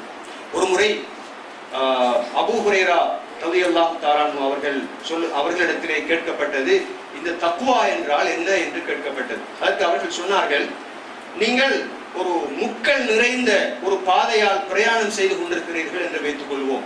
அந்த நேரத்திலே நீங்கள் என்ன செய்வீர்கள்? நீங்கள் பாதையிலே பிரயாணம் செய்து கொண்டிருக்கிறீர்கள், எல்லா பக்கத்தாலும் முள்ளு மரங்கள் இருந்து கொண்டிருக்கின்றன. இப்போது இந்த பாதையிலே எப்படி நீங்கள் பிரயாணத்தை மேற்கொள்வீர்கள் என்று கேட்கப்பட்ட பொழுது, இதா ரஅய்த ஷௌக அஸல்த அன்ஹு அவ் ஜாவஸ்தஹு அவ் கஸர்த அன்ஹு قال ذلك التقوى. எனவே அப்படிப்பட்ட முட்கள், கற்கள், உங்களுடைய உடம்பை பாதிக்கக்கூடிய, உங்களுடைய உடுப்பை பாதிக்கக்கூடிய ஏதாவது இறுக்கமாக இருந்தால் நீங்கள் எப்படி நடந்து கொள்வீர்கள் என்று கேட்கிறார்கள். ஆம், அந்த நேரத்திலே நான் என்னுடைய உடம்பை மிச்சம் கவனமாக பாதுகாத்து கொண்டு நான் என்னுடைய பயணத்தை அந்த பாதைக்குள்ளால் மேற்கொள்வேன் என்று சொன்னார்கள் அந்த கேட்டுக்கொண்டிருந்தவர்கள். அதுதான் தக்வா என்று சொன்னார்கள். எனவே ஷைத்தானுடைய ஊசலாட்டங்கள் மிச்சம் அதிகமாக இருக்கும். எங்களுடைய மன ஆசைகளுடைய போராட்டங்கள் இன்னொரு பக்கத்தால் வரும். எங்களுடைய நண்பர்கள் அல்லது பெண்கள் என்றால் நீங்கள் நண்பிகள் என்று சொல்வீர்கள், அவர்களுடைய சகவாசத்தின் மூலமாக நிறைய உங்களை பாதிப்புகள் ஏற்படலாம். இந்த சந்தர்ப்பத்தில் இப்படியான இந்த கவர்ச்சிகளிலிருந்து விடுபட்டு மிக கவனமாக உங்களுடைய பாதையை நீங்கள் அமைத்துக் கொண்டால் அதுதான் தக்வா என்று சொல்லப்படும். பாருங்கள் எவ்வளவு முக்கியமான ஒரு தேவைப்பாடாக அது இருக்கிறது என்று. அந்த தக்வாவை உருவாக்குவதுதான் இந்த நோன்பினுடைய நோக்கமாக இருக்கிறது. உலகத்தில் வந்த எல்லா நபிமார்களும் இந்த தக்வாவை பற்றி சொல்லி இருக்கிறார், தங்களுடைய சமுதாயத்துக்கு ஏவி இருக்கிறார். இங்கு நான் சில குர்ஆனுடைய வசனங்களை உங்களுக்காக வழி போட்டிருக்கிறேன். சூரத்து ஷுஆராவிலே 106, 124, 142, 161, 177, அதே போன்ற சூரத்துல் அன்கபூத்திலே 160, 127 நஹல்லே வரக்கூடிய வசனங்களை நீங்கள் பார்த்தால் ஒவ்வொரு நபிமாரும் தங்களுடைய சமுதாயத்துக்கு சொல்லி இருப்பது தக்வாவோடு வாழுங்கள் என்றுதான். தக்வா என்றால் என்ன என்று நான் ஏற்கனவே சொல்லிவிட்டேன். அது அவ்வளவு வாழ்க்கையிலே முக்கியம். ரசூல் ஸல்லல்லாஹு அலைஹி வஸல்லம் அவர்கள் மாத்திரமல்ல, இதற்கு முன்னால் வாழ்ந்த எல்லா நபிமார்களும் அதனை பற்றி சொல்லியிருக்கிறார்கள். இது கால லஹும் அஹூஹும் நூஹுன் அலா தத்தகூன். அவருடைய சகோதரர் நூஹ் தன்னுடைய சமுதாயத்தை பார்த்து சொன்னார், நீங்கள் தக்வா உள்ளவர்களாக வாழுவதில்லையா? அவருடைய சகோதரர் ஹூத் சொல்லுகிறார், நீங்கள் தக்வா உள்ளவர்களாக வாழுவதில்லையா? சாலிஹ் அலைஹிஸ்ஸலாம் தன்னுடைய சமூகத்தை பார்த்து சொல்லுகிறார், நீங்கள் தக்வா உள்ளவர்களாக வாழுவதில்லையா என்று. லூத் அலைஹிஸ்ஸலாம் அவர்கள் தன்னுடைய சமூகத்தை பார்த்து கேட்கிறார்கள், நீங்கள் தக்வா உள்ளவர்களாக வாழுவதில்லையா என்று. ஷுஐப் அலைஹிஸ்ஸலாம் சொல்லுகிறார்கள். அதே போன்று இந்த இப்ராஹிம் அலைஹிஸ்ஸலாம் அவர்களும் தன்னுடைய சமூகத்தை பார்த்து அப்படித்தான் சொல்லுகிறார்கள். பாருங்கள், எல்லா நபிமார்களும் தங்களுடைய சமுதாயத்தை பார்த்து சொன்ன ஒரு ஏக முக்கியத்துவம் வாய்ந்த ஒரு விஷயம்தான் அந்த தக்வா. அந்த தக்வாவை அடைந்து கொள்வதுதான் ரமலானுடைய நோக்கமாக இருக்கிறது என்று குர்ஆனிலே அல்லாஹ் சொல்லுகிறார். எனவே பாருங்கள் தாய்மார்களே, சகோதரிகளே, நாம் ரமலானின் ஊடாக அடைய பெற வேண்டும் என்று எதிர்பார்க்கின்ற அந்த தக்வா எவ்வளவு பெரிய முக்கியத்துவம் பெறுகிறது என்று யோசித்து பாருங்கள். இப்போது நாங்கள் அடுத்த கட்டத்திற்கு வந்திருக்கிறோம். அதுதான் ரமலான் காலம், 30 நாட்கள் பகல் இரவு. இந்த 2 பகுதிகளையும் கொண்ட ரமலானுடைய மாதத்தில் எதனை செய்ய வேண்டும், எதனை செய்யக்கூடாது என்ற அந்த விஷயத்தை நாங்கள் சற்று சுருக்கமாக நாங்கள் பார்ப்போம். ரமலானை பொறுத்தவரையிலே தவிர்க்கப்பட வேண்டிய விஷயங்கள் என்பதுதான் மிக முக்கியமானது. செய்யுங்கள் என்ற விஷயங்களை விடவும் தவிருங்கள் என்று சொல்ல விஷயங்கள் தான் மிக முக்கியமானது. ஹலாலானவற்றையே தவிர்த்து கொள்ள வேண்டும், அனுமதிக்கப்பட்டதையே தவிர்த்து கொள்ள வேண்டும் ரமலானுடைய காலத்திலே. பாருங்கள், மிக கஷ்டமான காரியம் தான். இருந்தாலும் மனதுக்கு நாங்கள் ஒரு விலங்கை போடுகிறோம், ஒரு கட்டுப்பாட்டை போடுகிறோம். அதிலே மிக முக்கியமானது, பகல் காலத்திலே உண்ணக்கூடாது, குடிக்கக்கூடாது, உடல் இன்பம் அனுபவிக்க கூடாது. இதன் மூலமாக ஒரு மன கட்டுப்பாடு வருகிறது. நாங்கள் பூர்ணமாக அல்லாஹ் தஆலாவுக்கு அடிமைகள் என்று நாங்கள் நிரூபிக்கிறோம். மனிதன் என்பவன் ஒரு மிருகம் அல்ல என்று நிரூபிக்கிறோம். ஏழைகளுடைய பசியை உணரக்கூடிய சந்தர்ப்பம் அங்கே கிடைக்கிறது. பகல் காலத்திலே பசித்திருக்கின்ற பொழுது இஸ்லாமிய அறிஞர்கள் சொல்லுவார்கள், ஒரு மனிதன் பசித்திருக்கின்ற பொழுது அவனுடைய குடலிலே வயிற்றுக்குள்ளே ஒரு வகையான சத்தம், இரைச்சல் கேட்கும். அந்த இரைச்சல் எதனை காட்டுகிறது? இந்த உலகத்தில் இருக்கின்ற பசியோடும் பட்டினியோடும் இருக்கின்ற மக்களுடைய அழுகுரலை அது ஞாபகப்படுத்துகிறது. என்னுடைய குடல் சத்தம் போடுகிறது என்றால், குடல் குமுறுகிறது என்றால், உலகத்திலே இருக்கின்ற ஏதோ ஒரு பசி பிடித்தவன் தன்னுடைய பசியின் காரணமாக அழுகின்ற அழுகுரல் தான் அது என்று உணர வேண்டுமா? பாருங்கள், அந்த ரமலானுடைய பசியினுடைய தத்துவத்தை நீங்கள் பாருங்கள். அன்பின் சகோதரிகளே, தாய்மார்களே, நீங்கள் ஒரு விஷயத்தை ஞாபகப்படுத்திக் கொள்ள வேண்டும். ஒரு நாளை உலகத்திலே பசியால் பட்டினியால் 25,000 பேர் இருக்கிறார். 25,000 என்றால் நீங்கள் சற்று யோசித்து பாருங்கள். இது உலகத்திலே மனிதர்கள் வாழுகின்ற உலகமா என்று சிந்தித்து பாருங்கள். ஒவ்வொரு நாளும் கோடிக்கணக்கான ரூபாய்களை ஒவ்வொரு மனிதனும் வீண் விரயம் செய்கின்ற உலகத்திலே வாழுகிறோம். எனவே பசியோடு இருக்கின்ற பொழுது ஏழையினுடைய பசியிலே நாங்கள் பங்கெடுக்கிறோம். பசி என்றால் இப்படித்தான் என்று உணர்கிறோம். அந்த உணர்கின்ற அந்த உணர்வின் வெளிப்பாடு என்ன? நாங்கள் ஏழைகளுக்கும் கஷ்டப்படுபவர்களுக்கும் கொடுத்து உதவக்கூடிய சந்தர்ப்பத்தை நாங்கள் ஏற்படுத்திக் கொள்கிறோம். எனவே ரமலான் ஈகையை வளர்க்கிறது, ரமலான் தர்மத்துக்காக வேண்டி வழி சமைக்கிறது என்பது மிக முக்கியமான விஷயமாக இருக்கிறது. எனவே கணியத்துக்குரிய தாய்மார்களே, ஏழைகளின் பசியை உணரக்கூடிய இந்த சந்தர்ப்பத்தை தருவது எது? இந்த உணவு, குடிப்பு, உடல் இன்பங்கள் என்பவற்றை நாங்கள் துறக்கின்ற சந்தர்ப்பத்திலே. அதே நேரம் இன்னும் ஒரு விஷயம், அல்லாஹ் தஆலாவுடைய அருள் என்பது எவ்வளவு பெரியது என்பதை உணரக்கூடிய சந்தர்ப்பத்தை அது தருகிறது. நிர்பந்தமாக நாங்கள் பசியோடு இருக்கிறோம். அதாவது சொல்லுவார்கள் தமிழிலே, நிழலின் அருமை இல்ல, நிழலின் அருமை வெயிலுக்கு போனால் தெரியும் என்று சொல்வார். நிழலின் அருமை வெயிலுக்கு போனால் தெரியும் என்று சொல்வார்கள். அது போன்றுதான் பசி என்பது எவ்வளவு பெரிய கொடுமை என்பதை நிர்பந்தமாக உணரச் செய்கின்றான் அல்லாஹ் தஆலா நோன்பின் மூலமாக. நீங்கள் உலகத்தில் இருக்கின்ற பெரும் பெரும் பணக்காரர்களிடத்திலே சென்று ஒரு நேரம் பசியோடு இருந்து பாருங்கள். ஏழைகளுடைய பசியினுடைய அவலம் உங்களுக்கு தெரியும் என்று சொன்னால் அவர்கள் சொல்வார்கள், நாங்கள் இருக்க மாட்டோம். அது என்ன அடிப்படையில் இருப்பது என்று சொல்வார்கள். இல்லை, நோன்பின் மூலமாக அந்த நிர்பந்தம் ஏற்படுத்தப்படுகிறது. இப்படித்தான் பசி என்றால் இதுதான். உடல் இன்பங்களை தவிர்த்திருப்பவர்கள் இவ்வளவு கஷ்டப்படுவார்கள் என்பதை நிர்பந்தமாக உணரச் செய்யக்கூடிய சந்தர்ப்பமாக இருப்பது இந்த உணவு குடிப்பு என்பவற்றை தவிர்த்திருப்பதன் மூலமாக தியாகங்களுக்கு பழகக்கூடிய வாய்ப்பு இருக்கிறது. உதாரணமாக வைத்துக் கொள்வோம், பயணம் போகும், ஒரு பாலைவனத்திலே பயணம் போகும், எந்த விதமான தண்ணீரும் கிடையாது, உணவும் கிடையாது. அப்படிப்பட்ட ஒரு சூழ்நிலையை நாங்கள் நிர்பந்தமாக சந்திக்கிறோம் என்றால், நாங்கள் நோன்பு பிடித்து பழகி இருந்தால் நிச்சயமாக எங்களுக்கு அந்த தியாகத்தை செய்வது கஷ்டமாக இருக்க மாட்டார். நாங்கள் இஸ்லாத்தின் பாதையிலே ஜிஹாது செய்ய வேண்டி இருக்கிறது, நிறையவே கஷ்டப்பட வேண்டி இருக்கிறது. அப்படியான சந்தர்ப்பங்கள் வருகின்ற பொழுது எங்களை நாங்கள் கட்டுப்படுத்திக் கொள்வோம். காரணம், நாங்கள் ஏற்கனவே அதற்கான ட்ரைனிங்கை நாங்கள் எடுத்திருக்கிறோம். எனவே ரமலானுடைய பாக்கியங்களை நாங்கள் பார்க்கிறோம். பூர்ணமான அடிமைத்தனம். யா அல்லாஹ், நான் என்னுடைய வயிற்றின் அடிமை அல்ல, என்னுடைய ஆசைகளின் அடிமை அல்ல, நான் உனது அடிமை. நீ சொன்னால் நான் சாப்பிட மாட்டேன், நீ சொன்னால் நான் என்னுடைய இன்பங்களை நான் அடைந்து கொள்ள மாட்டேன். நான் உன்னுடைய அடிமையை தவிர என்னுடைய வயிற்றின் அடிமை அல்ல என்பதை நாங்கள் நிரூபிக்கிறோம். அது மிக முக்கியமான விஷயமாக இருக்கிறது. பகல் காலமாக இருந்தாலும் இரவு காலமாக இருந்தாலும் தவிர்த்து கொள்ள வேண்டிய மிக முக்கியமான ஒரு விஷயம்தான் இது. இதிலே நாங்கள் ஏற்கனவே பகல் காலத்துல சாப்பிடாம இருந்துருவோம், உடல் இன்பங்களை எல்லாம் அனுபவிக்காமல் இருந்து விடுவோம். கொஞ்சம் மனசுல நாங்க கேட்டு பார்ப்போம், ரமலானுடைய காலத்துல இந்த விஷயத்துல நாங்க எந்த அளவு தூரம் கவனமாக இருக்கு. குறிப்பாக பெண்களை நோக்கி நான் இங்கு பேசுகின்றேன், ஆண்களை நோக்கி இதனை நாங்கள் சொல்ல வேண்டியிருக்கிறது. ஏனென்றால் அந்த வாய ஒரு நாளைக்கு சுமாராக 6000 சொற்களை கட்டாயம் பேசித்தான் ஆக வேண்டுமா சொல்லுவார்கள் சைக்காலஜியில். அது குறிப்பாக ஆண்களை விடவும் பெண்களுக்கு அந்த தேவை அதிகமாக இருக்கிறதா? என்ன காரணம் என்றால், எதையாவது ஒன்று பேசணுமே, அப்படி பேசினாத்தான் மனசுல இருக்கிற கவலை எல்லாம் தெரியும். எனவே தேவையானது தேவையில்லாதது, எது புறம் பேசுறது புறம் பேசாமிக்கிறது எல்லாம் கட்டுப்பாடு இல்லை, எதையும் பேசுறது. அப்படி ஒரு நிலைமை ஒன்று உருவாக்கப்பட்டால் அது பெரிய கஷ்டமா இருக்கு. ஆனா நோம்புல அந்த கட்டுப்பாடு நாவுக்கு வருகிறது, சாப்பிடாம மட்டும் இருக்கிறது இல்லை. ரசூல் ஸல்லல்லாஹு அலைஹி வஸல்லம் அவர்கள் சொன்னார்கள், யார் பொய் சாட்சியம் சொல்வதை விட்டும் அல்லது பொய் பேசுவதனை விட்டும் அதன் அடிப்படையில் செயல்படுவதனை விட்டும் தவிர்த்து கொள்ளவில்லையோ அவர்கள் தங்களுடைய சாப்பாட்டையும் தங்களுடைய பானத்தையும் தவிர்த்து கொள்வதனால் அல்லாஹ் தஆலாவுக்கு எந்த தேவையும் கிடையாது என்று ரசூல் ஸல்லல்லாஹு அலைஹி வஸல்லம் சொன்னார். பசிச்சிருந்து அநியாயமாக அவங்க டைமை வேஸ்ட் பண்ணினாங்க, அவங்களுக்கு கிடைக்க வேண்டிய உடம்புக்கு கிடைக்க வேண்டிய சக்தியையும் இழந்து விட்டார்கள் என்பது மாத்திரம்தான் அவர்களுக்கு கிடைச்சதே தவிர நோன்பால எதுவுமே அவங்களுக்கு கிடைக்கல.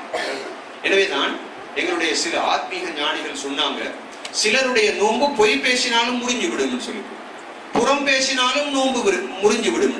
வெளிப்படையில சாப்பிட்டதன் மூலமாக முறிகிறதல்ல, நாங்கள் நோன்பு பிடிச்சு கொண்டு எங்களுடைய நாவினால் புறம் பேசினால், அபாண்டம் சுமத்தினால், வேறொருவர் பற்றி தேவையில்லாத விஷயங்களை நாங்கள் பேசினால் எங்களுடைய நோன்பு முறிந்துவிடும் யதார்த்தத்தில் என்று சொன்ன இஸ்லாமிய அறிஞர்களும் இலங்கை உலக வரலாற்றிலே இருந்திருக்கிறார்கள்.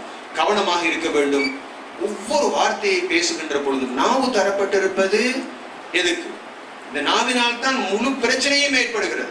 ரசூல் ஸல்லல்லாஹு அலைஹி வஸல்லம் அவர்கள் சொன்னார்கள், ஒரு மனிதனை மிக அதிகமாக நரகத்திலே முகக்குப்புற தள்ளுகின்ற ஒரு உறுப்பு இருக்குமாக இருந்தால் அவருடைய ஹஸாயிது அல்சினத்திஹிம், அவருடைய நாவினுடைய அறுவடைகள் தான் என்று சொன்னார்கள்.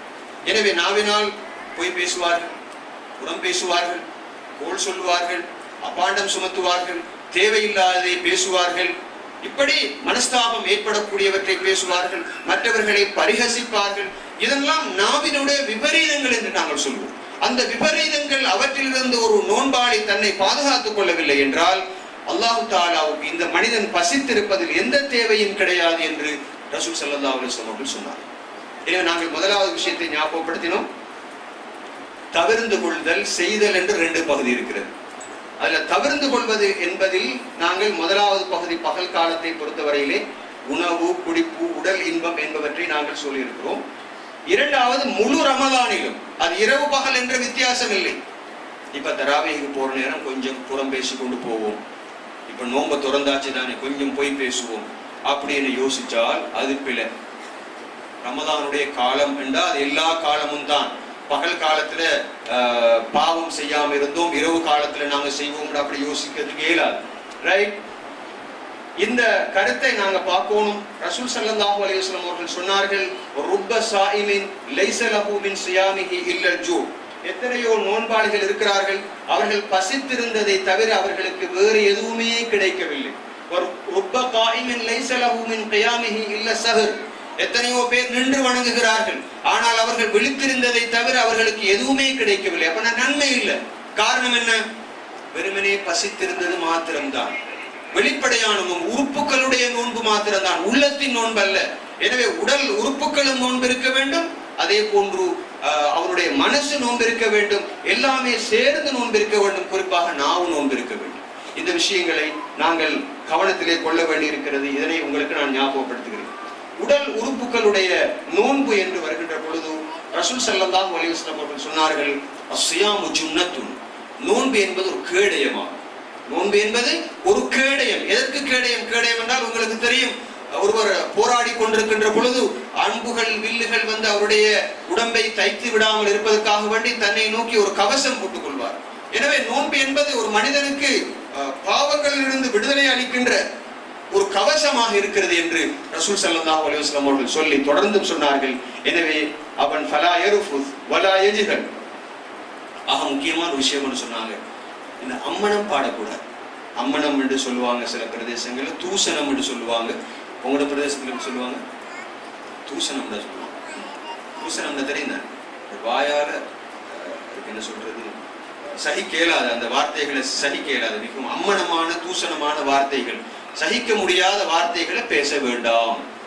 அது நோன்புல அந்த கட்டுப்பாடு வரும். அதுக்காக ஏனைய காலத்துல பேசுங்கன்னு சொல்றதல்ல, நோன்பு காலத்துல விசேஷமாக பேசக்கூடாது. ரைட்.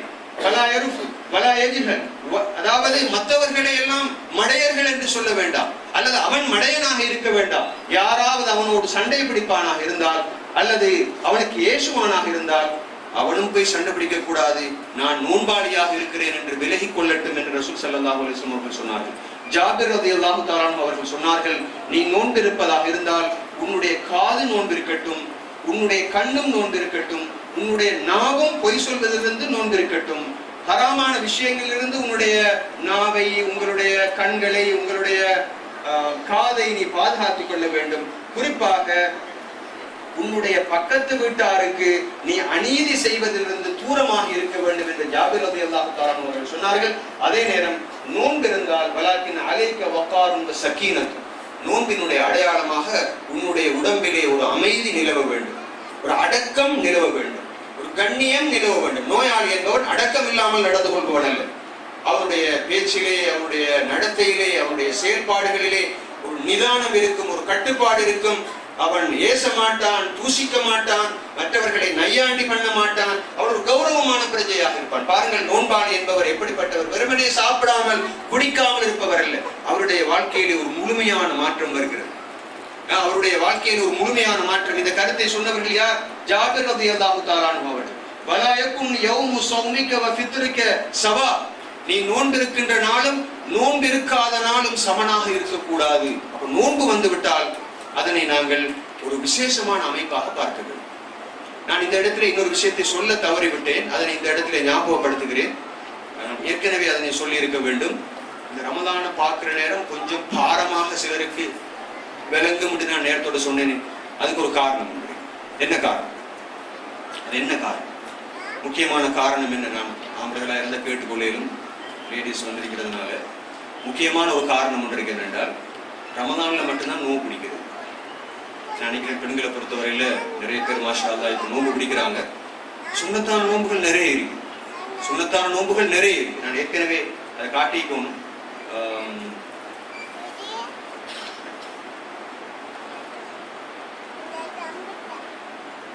ரைட்.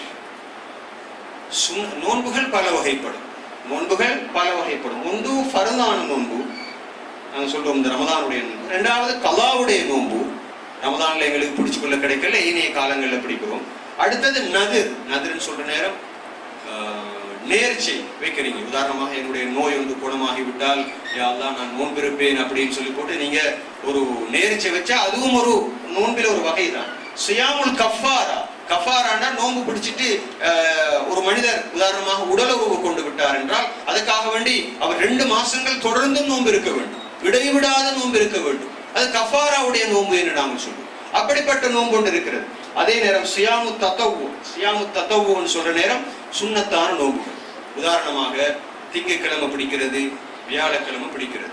ஐயாமுல் பீத் எனப்படக்கூடிய 13, 14, 15 பிடிக்கிறது ஒவ்வொரு மாசம். அதே போன்று அரஃபாவுடைய நோன்பு இருக்கிறது. வேற தாசுஆ, ஆஷூரா எனப்படக்கூடிய என்ன மாதம், முஹர்ரம் மாதத்து நோன்பு இருக்கு. இப்படி எல்லாம் வழக்கமாக பிடிச்சி வரவங்களுக்கு ரமதானுடைய நோன்பு ஒரு பிரச்சனையே இல்லை. அவங்களோட வாழ்க்கையில 2.5 கலந்த விஷயம் நோன்புன்றது. அவங்களோட வாழ்க்கையில அது ஒரு பிரச்சனையே இல்லை. ஆனா ரமதான்ல மட்டும்தான் நோன்பு இருக்கிறதாக இருந்தா நிச்சயமாக அவங்களுக்கு அது கஷ்டம். அது எது மாதிரின்னு சொன்னால், ஃபர்லான தொழுகைகள் இருக்கு இல்லையா, அதுல முன்னுக்கு பின்னுக்கு சுன்னத்தான தொழுகைகள் இருக்குதானே, முன்னுக்கு 2 ரக்காத்து சுன்னத்து, பின்னுக்கு 2 ரக்காத்து சுன்னத்து, அப்படியெல்லாம் தொழுது வாரவங்களுக்கு ஃபர்லான அசர் தொழுகை, லுஹர் தொழுகை எல்லாம் கஷ்டமா இருக்காது. ஆனால் இந்த முன்னுக்கு பின்னுக்கும் உள்ள இந்த சுன்னத்துக்களை தொழாம அதுலயும் பஞ்சித்தனம் காட்டுறவங்க, அதுலயும் கூட கஞ்சத்தனம் காட்டுறவங்களை பொறுத்தவரையில நடுவுல உள்ள 4 ரக்காத்தும் பாரமாகத்தான் இருக்கு. ரசூல் ஸல்லல்லாஹு அலைஹி வஸல்லம் அவர்களுடைய வாழ்க்கையில சுன்னத்தான நோன்புகள் எல்லாம் மிச்சம் சர்வசாதாரணமாக அவங்க பிடிச்சு வந்திருக்கிறாங்க. அது எங்களுக்கு கஷ்டமாக அது அமையும். வீட்டுக்கு வந்து கேட்பாங்க, ஆயிஷா நாயிட்ட என்னுடைய மனைவியை இன்று சாப்பிட்றதுக்கு ஏதாவது இருக்குதான்னு கேட்பாங்க. சுபோது விட்டு வந்தோ அல்லது பகல் நேரமாகிற நேரத்திலேயோ இன்றைக்கு எதுவும் இல்லைன்னா அப்ப நான் இன்றைக்கு நீயத்து வைக்கிறேன், இன்றைக்கு நோன்பு பிடிக்கிறேன்னு சொல்லுவாங்க. அப்படி அவனோட வாழ்க்கை. அதுக்காக நீங்க நினைக்க வேணாம் வறுமையில் இருந்ததன் காரணமாகத்தான் அதிகமாக நோன்பு பிடிச்சாங்க அப்படின்றது இல்ல. சுன்னத்தான நோன்புகள், ஆஷூரா, தாசுஆ போன்ற நோன்புகள் நிறைய இருக்கிறது. எனவே அந்த நோன்புகளை நாங்கள் அதிகமாக நோற்று வருவோமாக இருந்தால் அது எங்களுக்கு பிரச்சனையாக அமைய போறதில்லைன்றதை நாங்கள் கவனத்துல கொள்ள வேணும். இப்ப நாங்க தவிர்த்து கொள்ள வேண்டிய விஷயங்களை இவ்வளவு நேரம் பார்த்தோம். இப்ப நாங்க செய்ய வேண்டிய விஷயங்களை நாங்க பார்ப்போம். குறிப்பாக கியாமுல் லைல் என்பது ரமதானுடைய காலத்திலே மிகவும் வலியுறுத்தப்பட்ட ஒரு சுன்னாவாக இருக்கிறது. ரசூல் ஸல்லல்லாஹு அலைஹி வஸல்லம் அவர்கள் சொன்னார்கள், எந்த மனிதன் ரமதானுடைய காலத்திலே ஈமானோடும் தூய்மையான எண்ணத்தோடும் நின்று வணங்குகிறானோ அவனுடைய முன்பின் பாவங்கள் எல்லாம் மன்னிக்கப்படும் என்று சொன்னார்.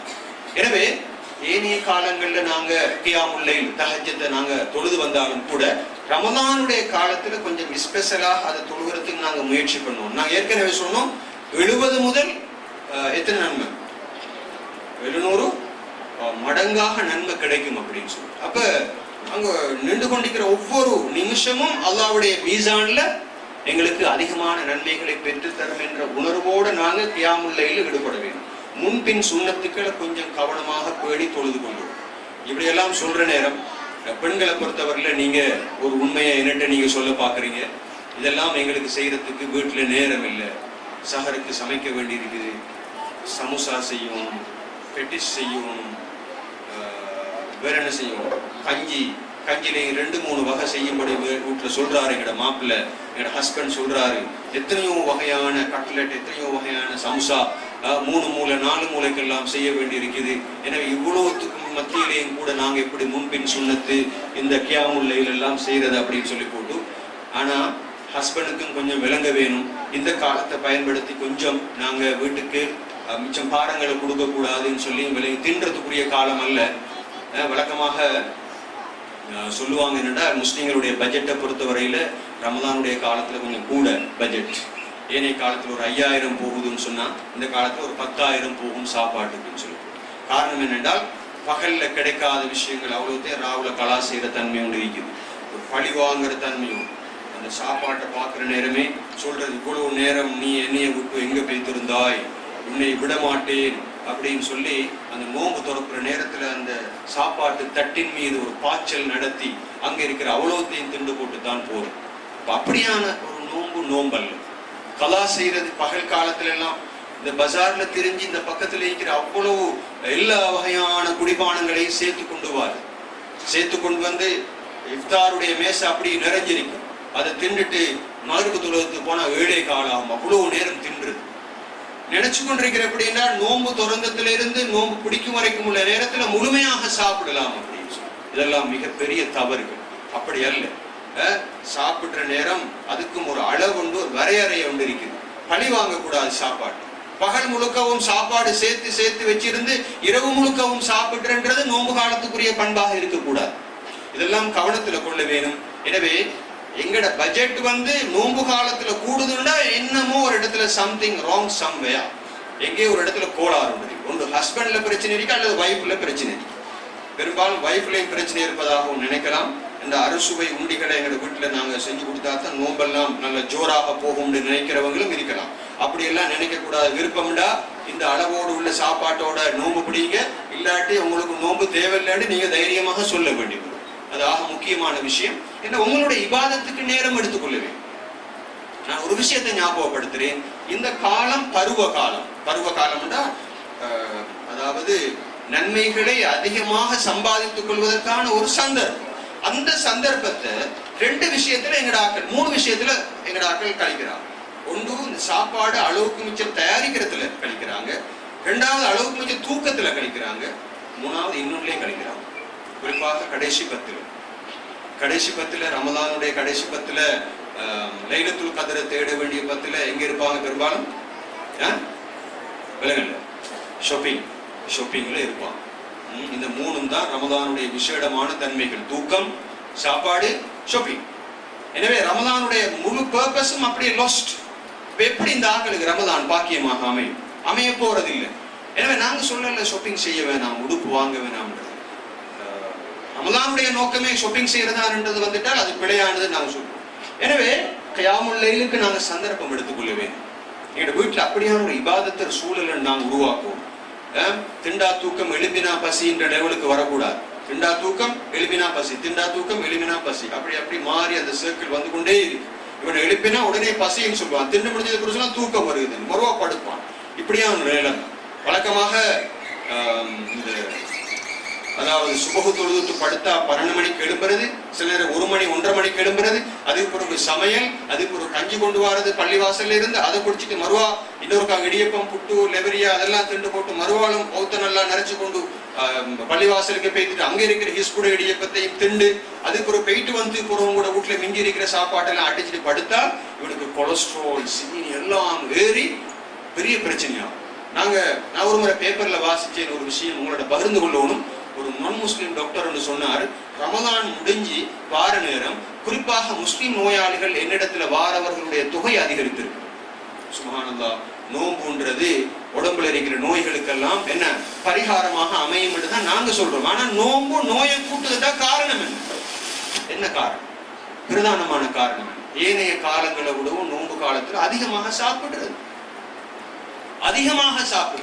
அதிலும் குறிப்பாக இந்த எண்ணெய் சாமான அதிகமாக தின்றது. அன்னைக்கு ஒரு டாக்டர் சொன்னார், இந்த சமுசா இந்த 3 மூளை இருக்குது, சரி அந்த பேர்கள் அவ்வளவு தெரியாது, இப்படி வாரதுக்கு பேரு ரோல். அந்த சமுசாவுல ஒன்றை திண்டா அதுல கலோரி மிச்சம் கூட. சயின்ஸ் தெரிஞ்சவங்க நிறைய பேர் இருப்பாங்க. கலோரி மிச்சம் கூட. கொஞ்சம் பேர் தலையாட்டுறாங்க நினைக்காம டீச்சர்ஸ் மாறாயிக்கணும். அப்ப அந்த ஒன்றை திண்டா 20 கிலோமீட்டர் நடந்தால்தானா அதனுடைய எண்ணெயெல்லாம் உடம்புல இருந்து குறையும். எத்தனை கிலோமீட்டர்? 20 கிலோமீட்டர். ஒரு நாளைக்கு எத்தனை சமுசா நோம்பு திறந்துட்டு அடிக்கிறது? மாஷா அல்லாஹ், குறைஞ்சது ஒரு 5ஆவது அடிச்சு போட்டு தான் எழுப்புது. அப்ப இவன் இந்த ஆள்கிட்ட நிலைமை என்ன?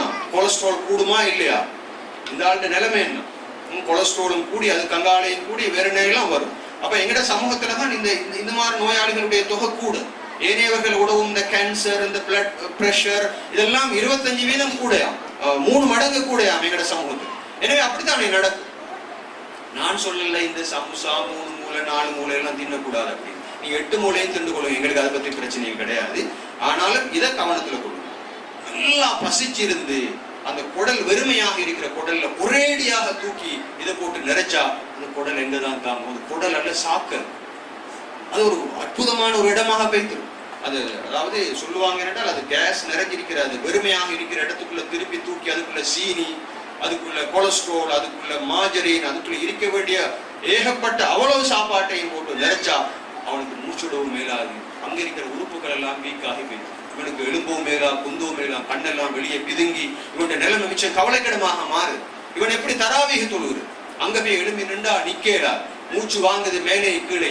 அதுக்கு ஒரு ஹாஸ்பிட்டல்ல போய் படுக்க வேண்டி வரும். நீங்க நல்லா ஞாபகப்படுத்திக் கொள்ளுங்க. முதலாவது நோம்புல மௌத்தாகிறவங்களும் மீக்கிறான். முதலாவது நோம்புல என்ன காரணம்டா? என்ன காரணம்? இதுதான் காரணம். இந்த பழக்க வழக்கங்களுக்கு அடிமையாகினவங்களுக்கு தான் இது ஒரு பிரச்சனையாக அமைகிறது. எனவே குர்ஆன் ஓத வேணும். காலை மாலை திக்ர்கள் அதிகமாக நாங்க செய்ய பழகிக் கொள்ளணும். வீட்டுகள்ல பெண்களே, உங்களுக்கு நாங்க இதை ஞாபகப்படுத்தினா நீங்க செஞ்சா எங்களுக்கும் நன்மை இருக்குன்றதுனால ஞாபகப்படுத்துவோம். அதிகமாக திக்ர் செய்யறதுக்கு காலை மாலை உள்ள ஔராதுகள், இந்த சந்தர்ப்ப துவாக்கள், இதுகள் எல்லாம் நாங்க ஏனைய காலங்களை விட ரமதான்ல அதிகமாக செய்யறதுக்கு நாங்க பழகி கொள்வோம். இஸ்லாமிய நூல்களை நாங்க வாசிப்போம், அது மிக முக்கியமான விஷயம். குர்ஆனை நாங்க ஓதுற மாதிரி 7 வரைக்கும் நான் நினைக்கிறேன். நீங்க இந்த சிஐஜியோட தொடர்புகள் அதிகமாக இருக்கிறதுனால இஸ்லாமிய இயக்கங்களோடையும் தொடர்புகள் இருக்கு. இந்த நூல்கள் உங்களோட வீட்டுல இருக்கு. ஒவ்வொருத்தர வீட்லயும் கட்டாயமா ஒரு லைப்ரரி ஒன்று போயிரு. வீட்டுக்குள்ள என்டர் ஆகினோடனே அங்க சோஃபாவும் டிவியும் அதுகளும் இருக்கிற இதை காண்றதை விடவும் முதலாவது காணும் ஒரு நல்ல ஒரு லைப்ரரி ஒன்று இருக்கும். அந்த வீடு ஒரு அறிவு வாசம் வீசுகின்ற ஒரு வீடாக இருக்கணும். அங்க முஸ்ஹஃபல் வைக்கப்பட்டிருக்கணும். வாப்பா ஓதணும், உம்மா ஓதணும். அங்க டிவியில எந்த நேரமுமே நியூஸ் பார்த்துக்கொண்டு எந்த நேரமுமே கார்ட்டூன் பார்த்து கொண்டு இருந்தேன்னு சொன்னா அந்த விஷயம் பக்கலா போய்க்கும். எனவே அதனால அப்படி இல்லாம நாங்க நூல்களை வாசிக்கக்கூடிய பழக்கம், குர்ஆன் ஓதக்கூடிய பழக்கம், இது ஏனைய காலத்திலும் தேவைப்பட்டது. ரமதானுடைய காலத்துல அதை நாம் கூட உருவாக்கி கொள்ள வேண்டும். நோன்பு திறக்க வைக்கும். நல்ல ஒரு சந்தர்ப்பம், அருமையான ஒரு சந்தர்ப்பம். அது எப்படி எங்கட உம்மாவை வாப்பாவை எங்கட கூப்பிடுறேன், எங்கட சகோதரன் நானாவை, எங்கட தாத்தாவை அல்லது பிள்ளைகள், இப்படி உறவினர்களை எல்லாம் நல்ல அருமையாக சந்திக்கிறது, ஒரு இஃப்தார் ஒன்று வைக்கிறது. அதெல்லாம் பிதஅத் அல்ல, இதெல்லாம் சுன்னத், ஹயாத்தாக்கப்பட வேண்டிய. அதுல 2 விஷயம் ஒரே நேரத்தில் நடக்கொண்டு ரசூல் ஸல்லல்லாஹு அலைஹி வஸல்லம் அவங்க சொன்னாங்க, மன் ஃபத்தர ஸாயிமன் கான லஹு மிஸ்லு அஜ்ரிஹி கைர அன்னஹு லா யுன்கஸு மின் அஜ்ரி ஸாயிம் லா யன்குஸு மின் அஜ்ரி ஸாயிமி ஷை லா யன்குஸு மின் அஜ்ரி ஸாயிமி ஷை. ஒருவன் மற்றவன் நோன்பாளியினுடைய நோன்பை திறக்க வைத்தால் அவனுக்கு கிடைக்கின்ற நன்மையின் அளவுக்கு இவனுக்கு நன்மை கிடைக்கும். அவனுடைய நன்மையிலிருந்து, அந்த நோன்பாளியினுடைய நன்மையிலிருந்து எதுவுமே குறைக்கப்பட மாட்டாது என்று ரசூல் ஸல்லல்லாஹு அலைஹி வஸல்லம் சொன்னார். நீ பாருங்க எவ்வளவு அருமையான சந்தர்ப்பங்கள் இருக்குது. நோன்பு துறக்குது, அது பெரிய லக்ஸரியா செய்யறது. நான் ஏற்கனவே சொன்ன கட்டுக்கட்டா அடுக்கி, அங்கால புட்டு இடியப்பம் வேற, அங்கால சோறு வேற, அங்கால கொத்து வேற, எல்லாத்தையும் அடுக்கி கொண்டுதான் நோன்பு துறக்க வைக்கணும்ன்றதுல லேசான ஒரு பீச்சம்பழத்தோட, ஒரு பிளேண்டியோ, ஒரு டீயோட, ஒரு வேற ஏதாவது சின்ன ஒரு படிக்கக்கூடிய ஒரு விஷயத்தோட நோன்பு துறந்துட்டு ஆக்களை அனுப்பிவிட்டால் வேண்டிய மட்டும் போதும். மிஸ்கிங்களை கூப்பிட வேணும், பக்கத்து விட்டு உள்ளவங்களை கூப்பிட வேணும் நோன்பு துறக்கிறதுக்கு. இதெல்லாம் எங்களுடைய நன்மைகளுக்கு அதிகமாக காரணமாக அமையும். அதே நேரம் அதிகமாக தான தர்மங்களை செய்ய வேண்டும். ரசூல் ஸல்லல்லாஹு அலைஹி வஸல்லம் அவர்களுடைய பண்பை பற்றி சஹாபாக்கள் பின்வருமாறு சொல்கிறார்கள். ரசூல் ஸல்லல்லாஹு அலைஹி வஸல்லம் அவர்கள் ரமதானுடைய காலத்திலே மிக அதிகமாக தர்மம் செய்யக்கூடியவர்களாக இருந்தார்கள். அதிகமாக வாரி வாரி வழங்கக்கூடியவர்களாக இருந்தார்கள். எப்படி ஒரு அதாவது வேகமாக வீசக்கூடிய காற்று இருக்குமோ அது போன்று ஜிப்ரைல் அலைஹிஸ்ஸலாம் அவர்களை சந்திக்கின்ற பொழுது அவர்கள் எந்த விதமான கட்டுப்பாடும் இல்லாமல் வீசக்கூடிய காற்றை போன்று அவர்கள் அதிகமாக தான தர்மங்கள் செய்யக்கூடியவர்களாக இருந்தார்கள் என்று நாங்கள் பார்க்கிறோம். குறிப்பாக சதகத்துல் ஃபித்ர், ஜகாத் எனப்படக்கூடிய கடமைகள் ஊடாக இந்த விஷயங்களை நாங்கள் அடைந்து கொள்ளக்கூடிய பாக்கியம் இருக்கும். அந்த வகையில் ஏழைகளை நாங்கள் பார்க்க வேண்டும், அனாதைகளை பார்க்க வேண்டும், விதவைகள் இருப்பார்கள், நோயாளிகள் இருப்பார்கள், தங்களுடைய தேவைகளை முறையிட்டுக் கொள்வதற்கு கஷ்டப்படுபவர்கள் இருப்பார்கள். இப்படியானவர்களுடைய தேவைகளை எல்லாம் நாங்கள் இனம் கண்டு நாங்கள் அதனை நிவர்த்தி செய்யக்கூடிய பாக்கியத்தை நாங்கள் பெற வேண்டும். குறிப்பாக கடைசி 10 பற்றி உங்களுக்கு நான் ஞாபகப்படுத்த விரும்புகிறேன். மிக நீண்ட நேரம் பேசுவது நோக்கம் அல்ல.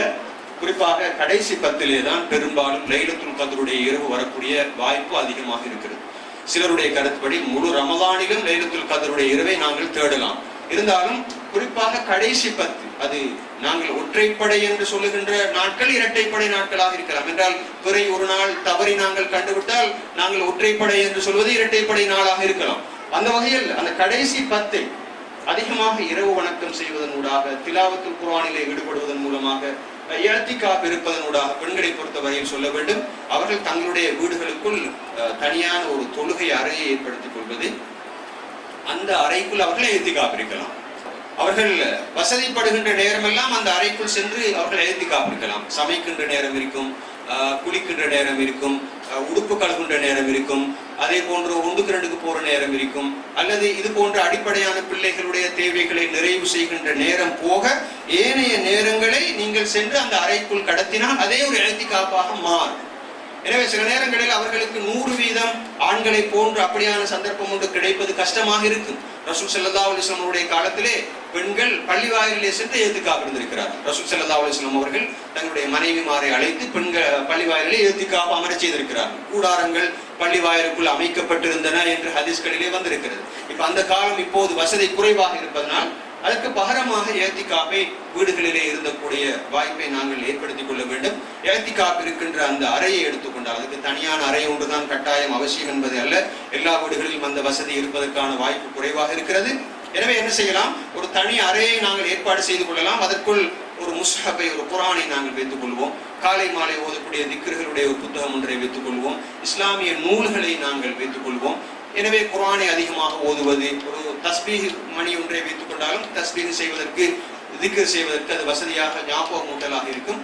அதே நேரம் இஸ்திக்பார்களில் அதிகமாக ஈடுபடுவது, நல்ல இஸ்லாமிய நூல்களை வாசிப்பது என்பதற்கு அந்த இஅ்திகாஃபுடைய நேரத்தை நாங்கள் பயன்படுத்திக் கொள்ளலாம். முன்பின் சுன்னத்துக்களை தொழுவதற்கு, இஸ்திக்பார் செய்வதற்கு, அதே போன்று தஸ்பீஹ்களை செய்வதற்கு, சுப்ஹானல்லாஹி வ பிஹம்திஹி சுப்ஹானல்லாஹில் அஸீம் என்று அப்படியான துஆக்களை ஓதுவதற்கெல்லாம் பயன்படுத்திக் கொள்ளலாம். அதே போன்று சதகத்துல் ஃபித்ர் கடைசி 10 அதனை நாங்கள் கொடுப்பதற்கு பழகிக் கொள்ள வேண்டும். முற்றாக தவிர்க்கப்பட வேண்டிய விஷயங்கள் என்று நாங்கள் சிலதை போட்டிருக்கிறோம்.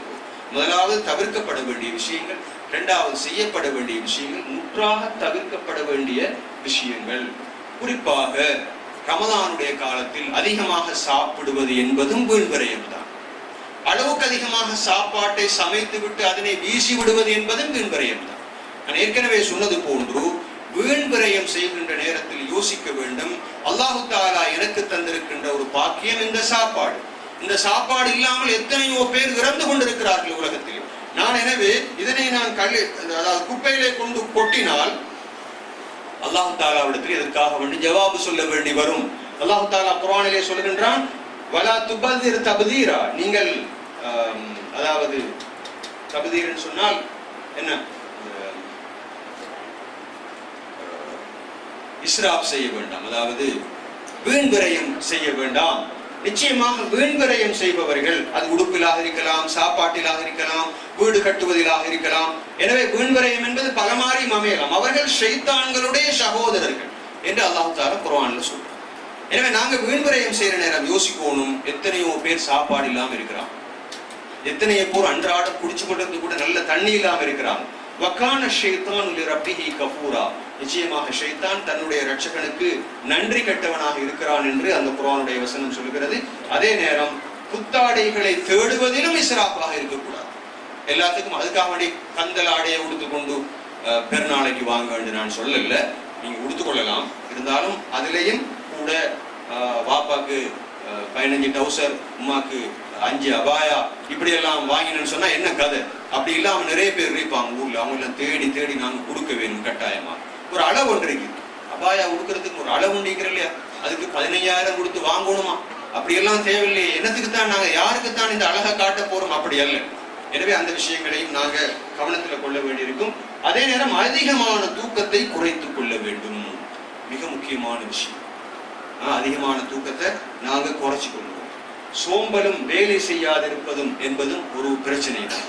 நோம்பு பிடிச்சிட்டா அவருக்கு ஸ்பெஷலாக ஒரு கூவத் கொண்டு வாருது, ஒரு வகையான ஒரு சோறு கொண்டு வாருது. அப்படி இருக்கக்கூடாது கட்டாயமா. ஏனென்றா இஸ்லாமிய வரலாற்றை நீங்க எடுத்துக்கொண்டா இதெல்லாம் ஆச்சரியமான விஷயங்களாக எங்களுக்கு பார்க்கப்படலாம். இதெல்லாம் நோம்புல தான் இந்த யுத்தம் எல்லாம் நடந்துச்சு, நோம்பு காலத்தில், ரமலானுடைய காலத்தில். அப்ப சஹாபாக்கள் என்ன செஞ்சிருப்பார்கள்? வீட்டுக்குள்ள அடங்கி ஒடுங்கி மற்றவர்களுக்கெல்லாம் தொந்தரவாக ஒரே தூங்கி கொண்டு புரட்ட விட்டு கொண்டு இருந்திருப்பாங்க. அப்படி அல்ல.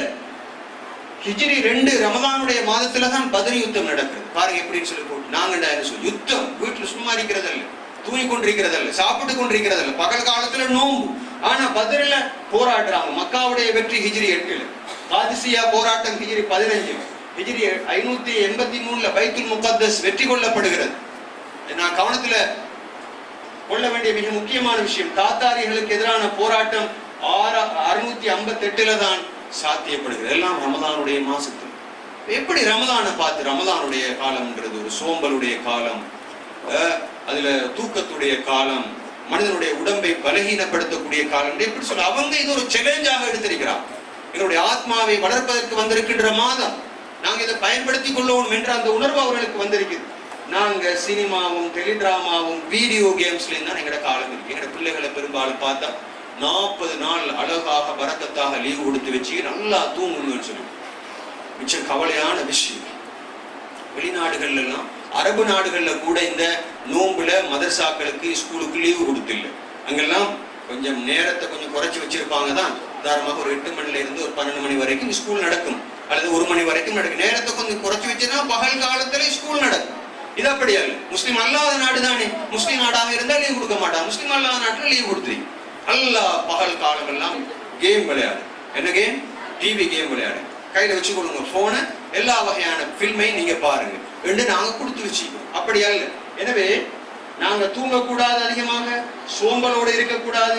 இந்த மாதிரி விஷயங்களை மனசுல கொள்ள வேண்டி இருக்கும். முழுமையான ஒரு பயிற்சி பாசறையாக இதை நாங்க பார்க்க வேண்டி இருக்கும். அல்லாஹ் தஆலா குர்ஆன்ல சொல்றான், ஷஹ்ரு ரமலான் அல்லதி உன்சில ஃபீஹில் குர்ஆன். இந்த ரமலானுடைய மாதம் என்பது அதிலே தான் குர்ஆன் இறக்கப்பட்டது. மக்களுக்கு நேர்வழியை தரக்கூடியதாகவும், அதே நேரம் நேர்வழியினுடைய விளக்கத்தை தரக்கூடியதாகவும், சத்தியம் எது அசத்தியம் எது என்று பிரித்து தரக்கூடியதாகவும் குர்ஆனை நாங்கள் இறக்கி இருக்கிறோம்.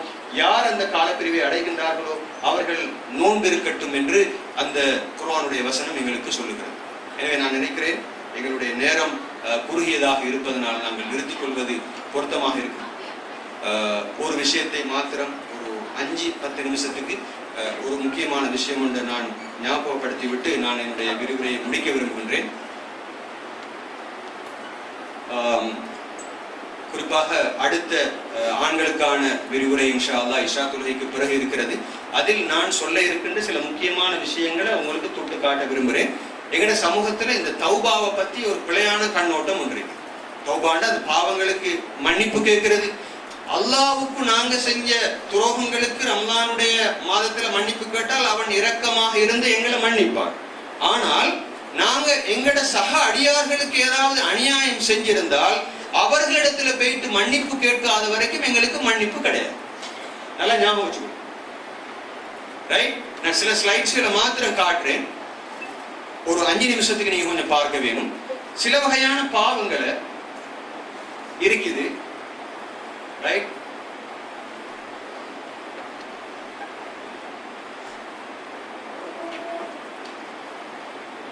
உதாரணமாக நாங்க நிறைய உம்ராவுக்கு போறோம், ரமலான்ல பகல் காலத்துல நோன்பு இருக்கிறோம், ரைட்?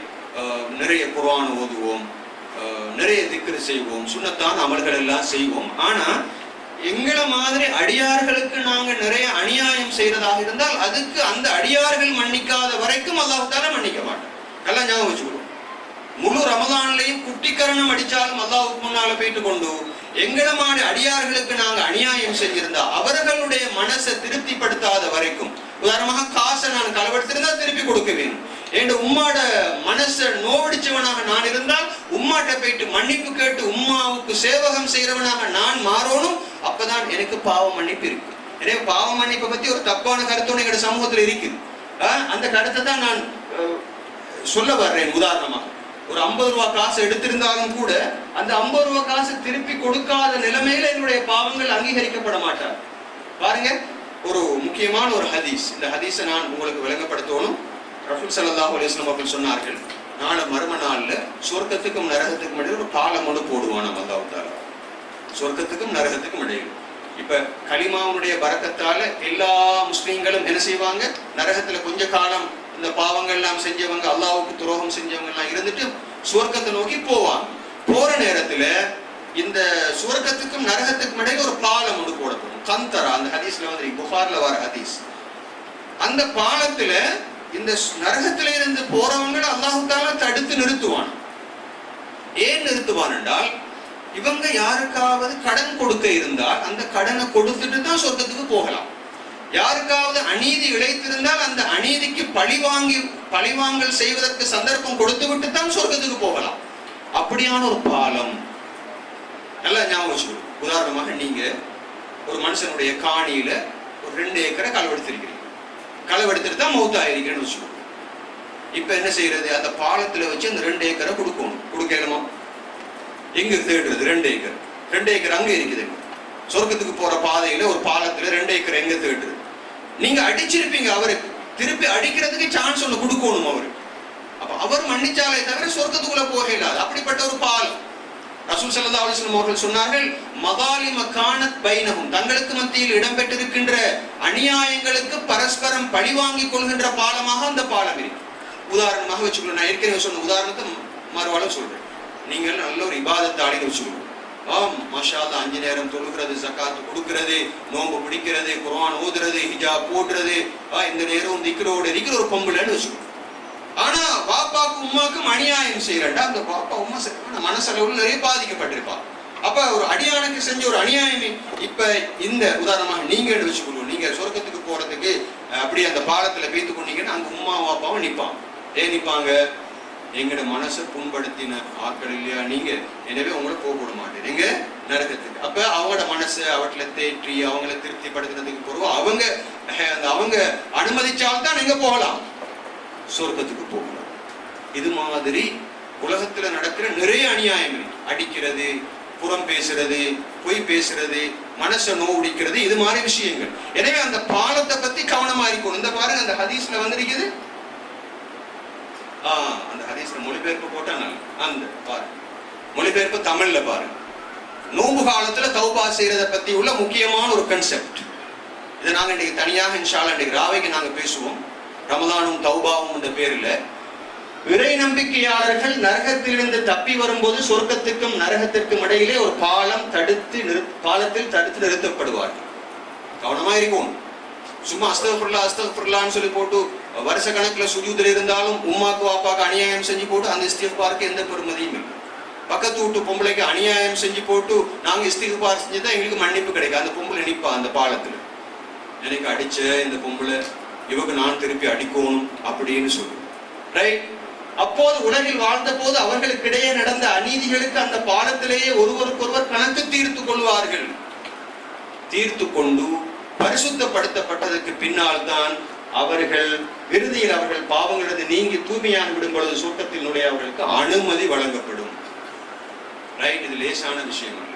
உதாரணமாக நீங்க அல்லாஹ் தஆலாவுடைய ஹக்ல ஏதாவது துரோகம் செஞ்சிட்டா அவன் இரக்கமுள்ளவன், நீங்க மன்றாடி அல்லாஹ்வுடைய அருளை எதிர்பார்த்து நீங்க அவனிடத்துல என்ன செய்றீங்க, பாவ மன்னிப்பு கேட்கிறேன்னா அவன் மன்னிப்பான். அவன் விசாலமான கருணை உள்ளவன். ஆனால் சக அடியார்களுக்கு ஏதாவது அநீதி இழைத்திருந்தார், சொத்துக்களை களவெடுக்கிறது, நிலங்களை அபகரிக்கிறது, அடிக்கிறது, புறம் பேசுறது, மனசை நோவடிக்கிறது, இது மாதிரி பாவங்கள் செஞ்சிருந்தால் அது மன்னிக்கப்பட மாட்டாது.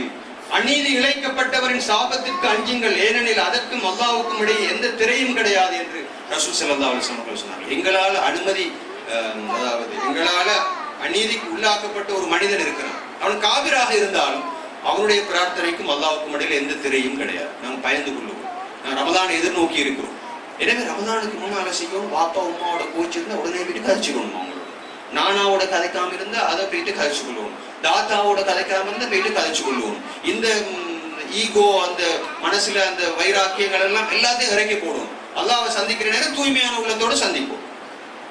ரைட்? குடும்ப உறவுகளை துண்டிச்சு நடக்கிறவங்க இருக்கிறாங்க, அவங்களோட பாவம் மிக பாரதூரமான பெரும் பாவங்கள்ல உண்டு. பாப்பா உமாக்கு அநியாயம் செய்யறது, பக்கத்து விட்டவனுக்கு அநியாயம் செய்யறது, தன்னுடைய உறவு ஜனங்களுக்கு உறவுகளை துண்டிக்கிறது, இது மாதிரி விஷயங்கள் எல்லாம் மிச்சம் பாரதூரமான விஷயம். அநியாயத்துக்கு உள்ளாக்கப்பட்டவருடைய பிரார்த்தனையை என்ன செய்து கொள்ளுங்கள், பயந்து கொள்ளுங்கள். இந்த பாருங்க இந்த ஹதீஸ், பிறரின் நிலத்தில் ஒரு பகுதியை அபகரித்தவன் 7 நிலங்களை மறுமையில் கழுத்தில் மாலையாக கட்ட தொங்க விடுவான். ஹஸ்பண்ட்மாருக்கு சொல்லணும், எல்லா மனைவிமாரும், மற்றவங்களோட காணி எங்களுக்கு வேணாம், பிசினஸ்ல ஹலாலான முறையில் மட்டும்தான் உழைச்சு கொண்டு வரணும், ஹராமாக 1 ரூபாயை கூட வீட்டுக்குள்ள கொண்டு வரக்கூடாது என்று உறுதியாக சொல்லணும். எங்களுக்கு அந்த தங்க நகையும் வேணாம், அந்த அபாயாவும் வேணாம், அந்த வீடும் வேணாம், அந்த ஃபேனும் வேணாம், அந்த காரும் வேணாம், ஹலாலாக வந்துட்டு உழைச்சிட்டு வாங்க, எங்களுக்கு மர்ம நாள்ல தப்பே இல்லாது. அந்த பாலத்துல வச்சுக்கொண்டு அவன் பிடிச்சு கொள்வான். யாரு? எங்களால் அநீதிக்கு உள்ளாக்கப்பட்டவன் சொல்லுவோம். நீங்க எல்லாம் மிக முக்கியமான விஷயமாக அது இருக்கிறது. ஹராமான வழியில் சம்பாதித்த முஜாஹிதுடைய பிரார்த்தனை கூட நிராகரிக்கப்படும். பெற்றாரது மனதை புண்படுத்தியவனுக்கு உலகிலேயே தண்டனை இருக்கிறது என்பதற்கு ஒரு ஆதாரம் இருக்கிறது. அதனை சொல்வதற்கான நேரம் போதாது. ஷஹீதாக இருந்தாலும் அவருக்கு கூட மன்னிப்பில்லை, அவர் பொது சொத்திலே திருடி இருந்தார் என்ற விஷயத்தை நாங்க கவனத்துல கொள்ளுவோம். இப்படி நிறைய விஷயங்கள், இதெல்லாம் பெரும்பாவங்கள், மேஜர் சின்ஸ் சொல்லி அதுல இருக்கிற பெரும்பாவங்கள் நான் 9, 18 போட்டிக்கு அதுல இருக்கிற பெரும்பாலான பெரும்பாவங்கள் எல்லாம் அடியார்களோடு சம்பந்தப்பட்டது.